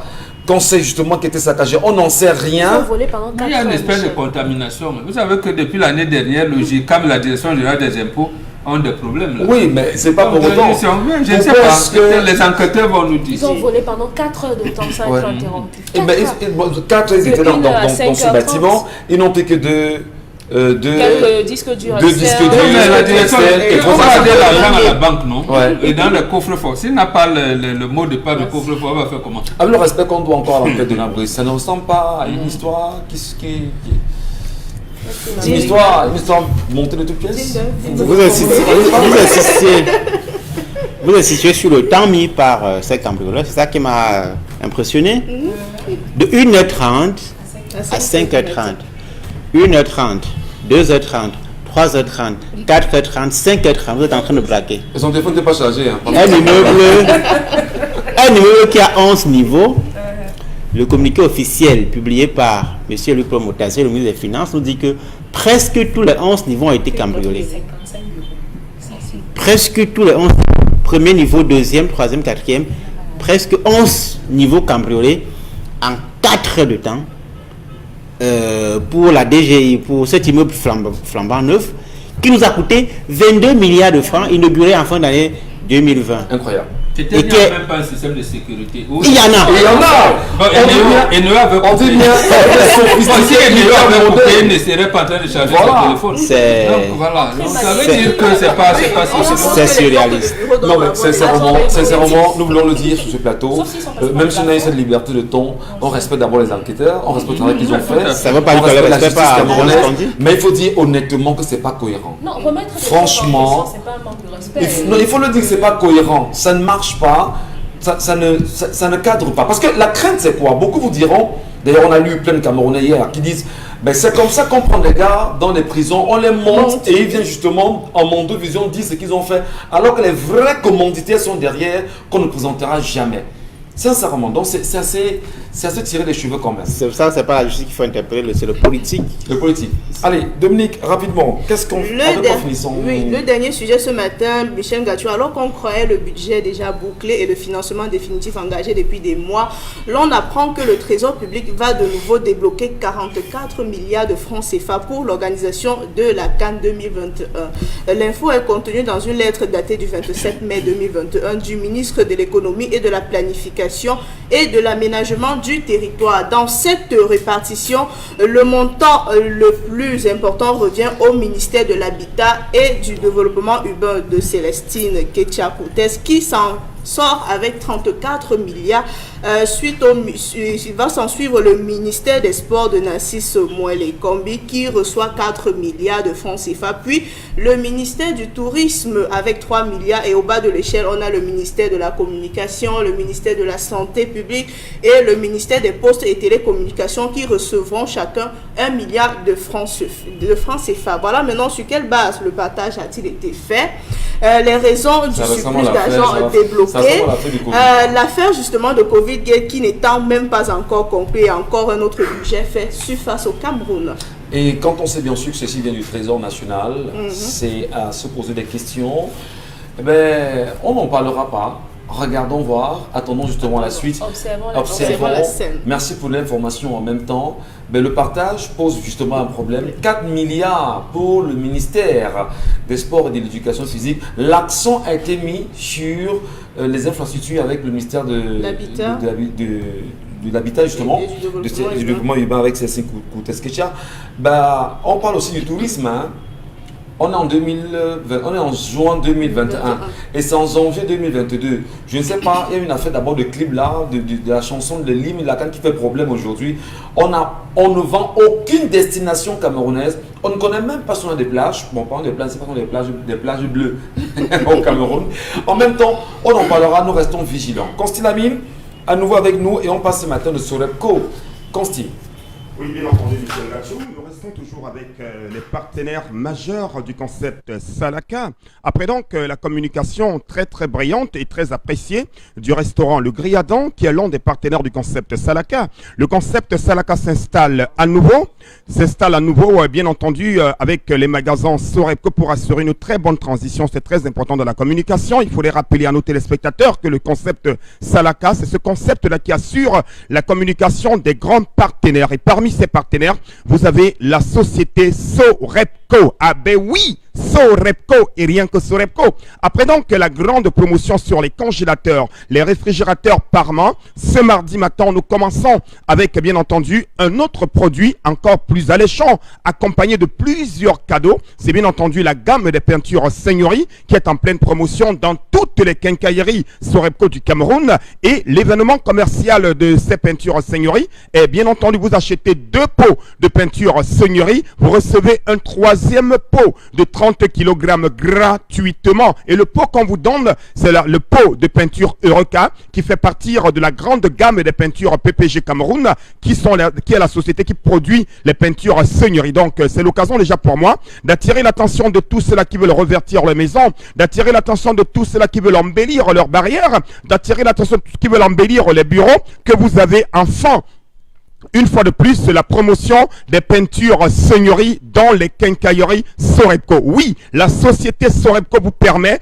d'acheter des peintures Seigneurie à des prix vraiment les plus bas. 2 pots de peinture Seigneurie, que ce soit le Pentex 800 ou le Pentex 1300, le Pentiquat, vous validez que vous achetez 2 pots de peinture Seigneurie, on vous donne un 3e pot gratuitement. Et le pot qu'on vous donne, c'est un pot de 30 kg de peinture Eureka. Donc, chers téléspectateurs, vous êtes peintre, vous êtes revendeur, vous êtes utilisateur définitif, alors rendez-vous dans les quincailleries Sorebco, que ce soit à Douala, à Yaoundé, à Garoua, à Kribi, du côté bien sûr de Bouya, vous avez la possibilité, chers téléspectateurs, d'avoir une promotion spéciale sur les peintures Seigneurie. Et quand on parle des peintures Seigneurie, c'est des peintures de très bonne qualité. C'est des peintures d'une garantie inégalable. C'est des peintures d'origine qui sont actuellement en promotion dans tous les magasins Sorebco. Je dis bien tous les magasins Sorebco vous permettent de vivre cette grande promotion sur les peintures Seigneurie. Je rappelle, 2 pots de peinture Seigneurie de 30 kg le pot. Achetez, vous recevez gratuitement un pot de 30 kg Eureka qui va rester derrière comme un tuyau d'échappement. Ne le restez surtout pas. Courez dès à présent dans les magasins Sorebco. Vous me regardez en ce moment. Commencez déjà à passer vos commandes. Commencez déjà à appeler M. Kemadjou. Commencez déjà à commander vos pots de peinture Seigneurie. Vous êtes à Garoua. Vous êtes en Golemondouka. Vous êtes à Logbessou. Vous êtes en Bangé. Vous êtes à Bonoma Bengue. Mototenye Sengalemba Tatan. Biolangambiana. Sorebco. Et Pongo promotion in donne. Walite pot de peinture Seigneurie Iba. Babola wa 3e pot gratuitement. Donc c'est Biolangambiana. Tete na ponda. Sorebconde et Pongo promotion.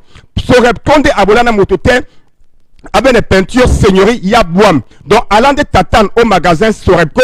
Et c'est d'ailleurs l'occasion pour moi, ce matin, une fois de plus, de remercier toute la police camerounaise qui a choisi les magasins Sorebco pour faire des achats. Merci à la police camerounaise de choisir les magasins Sorebco. Faites comme les policiers du Cameroun. Choisissez les magasins Sorebco. Merci infiniment, Constilamine. Merci également à vous, madame, messieurs, pour la fidélité que vous accordez à notre antenne tous les jours. Merci également à ceux et celles qui nous regardent pour la première fois. Et si vous êtes de passage, vous êtes sur Equinox Télévision, la chaîne qui a choisi d'être au cœur, bien évidemment, des enjeux importants pour le peuple camerounais. Merci en même temps, on va dire, à tous ceux et celles qui ont choisi de rester présents ce matin sur notre antenne. Mais on saurait quand même terminer l'émission sans se poser la réelle question sur ce qui se passe au niveau de l'insecte. On le sait, des étudiants se plaignent là-bas qu'il y aurait une dame, une enseignante qui choisirait de servir des vêtements et ou encore des travaux réalisés par ces dernières pour habiller les membres de sa famille et même son mari. Mais finalement, on dit que le Cameroun a tellement de soucis et que trop de légèreté quand même dans la gestion. Allez, on va remercier ce matin Emos Mfongo qui était avec nous à la réalisation, y compris Nadine Guanfo, Tata Godlove au son également, Théophile, notre ami Théo et frère qui était là encore ce matin. On prend rendez-vous à vous demain lorsqu'il sera 10h sur notre antenne. Donna Brice Mbombok et les deux Dominique, merci à vous et bonne journée.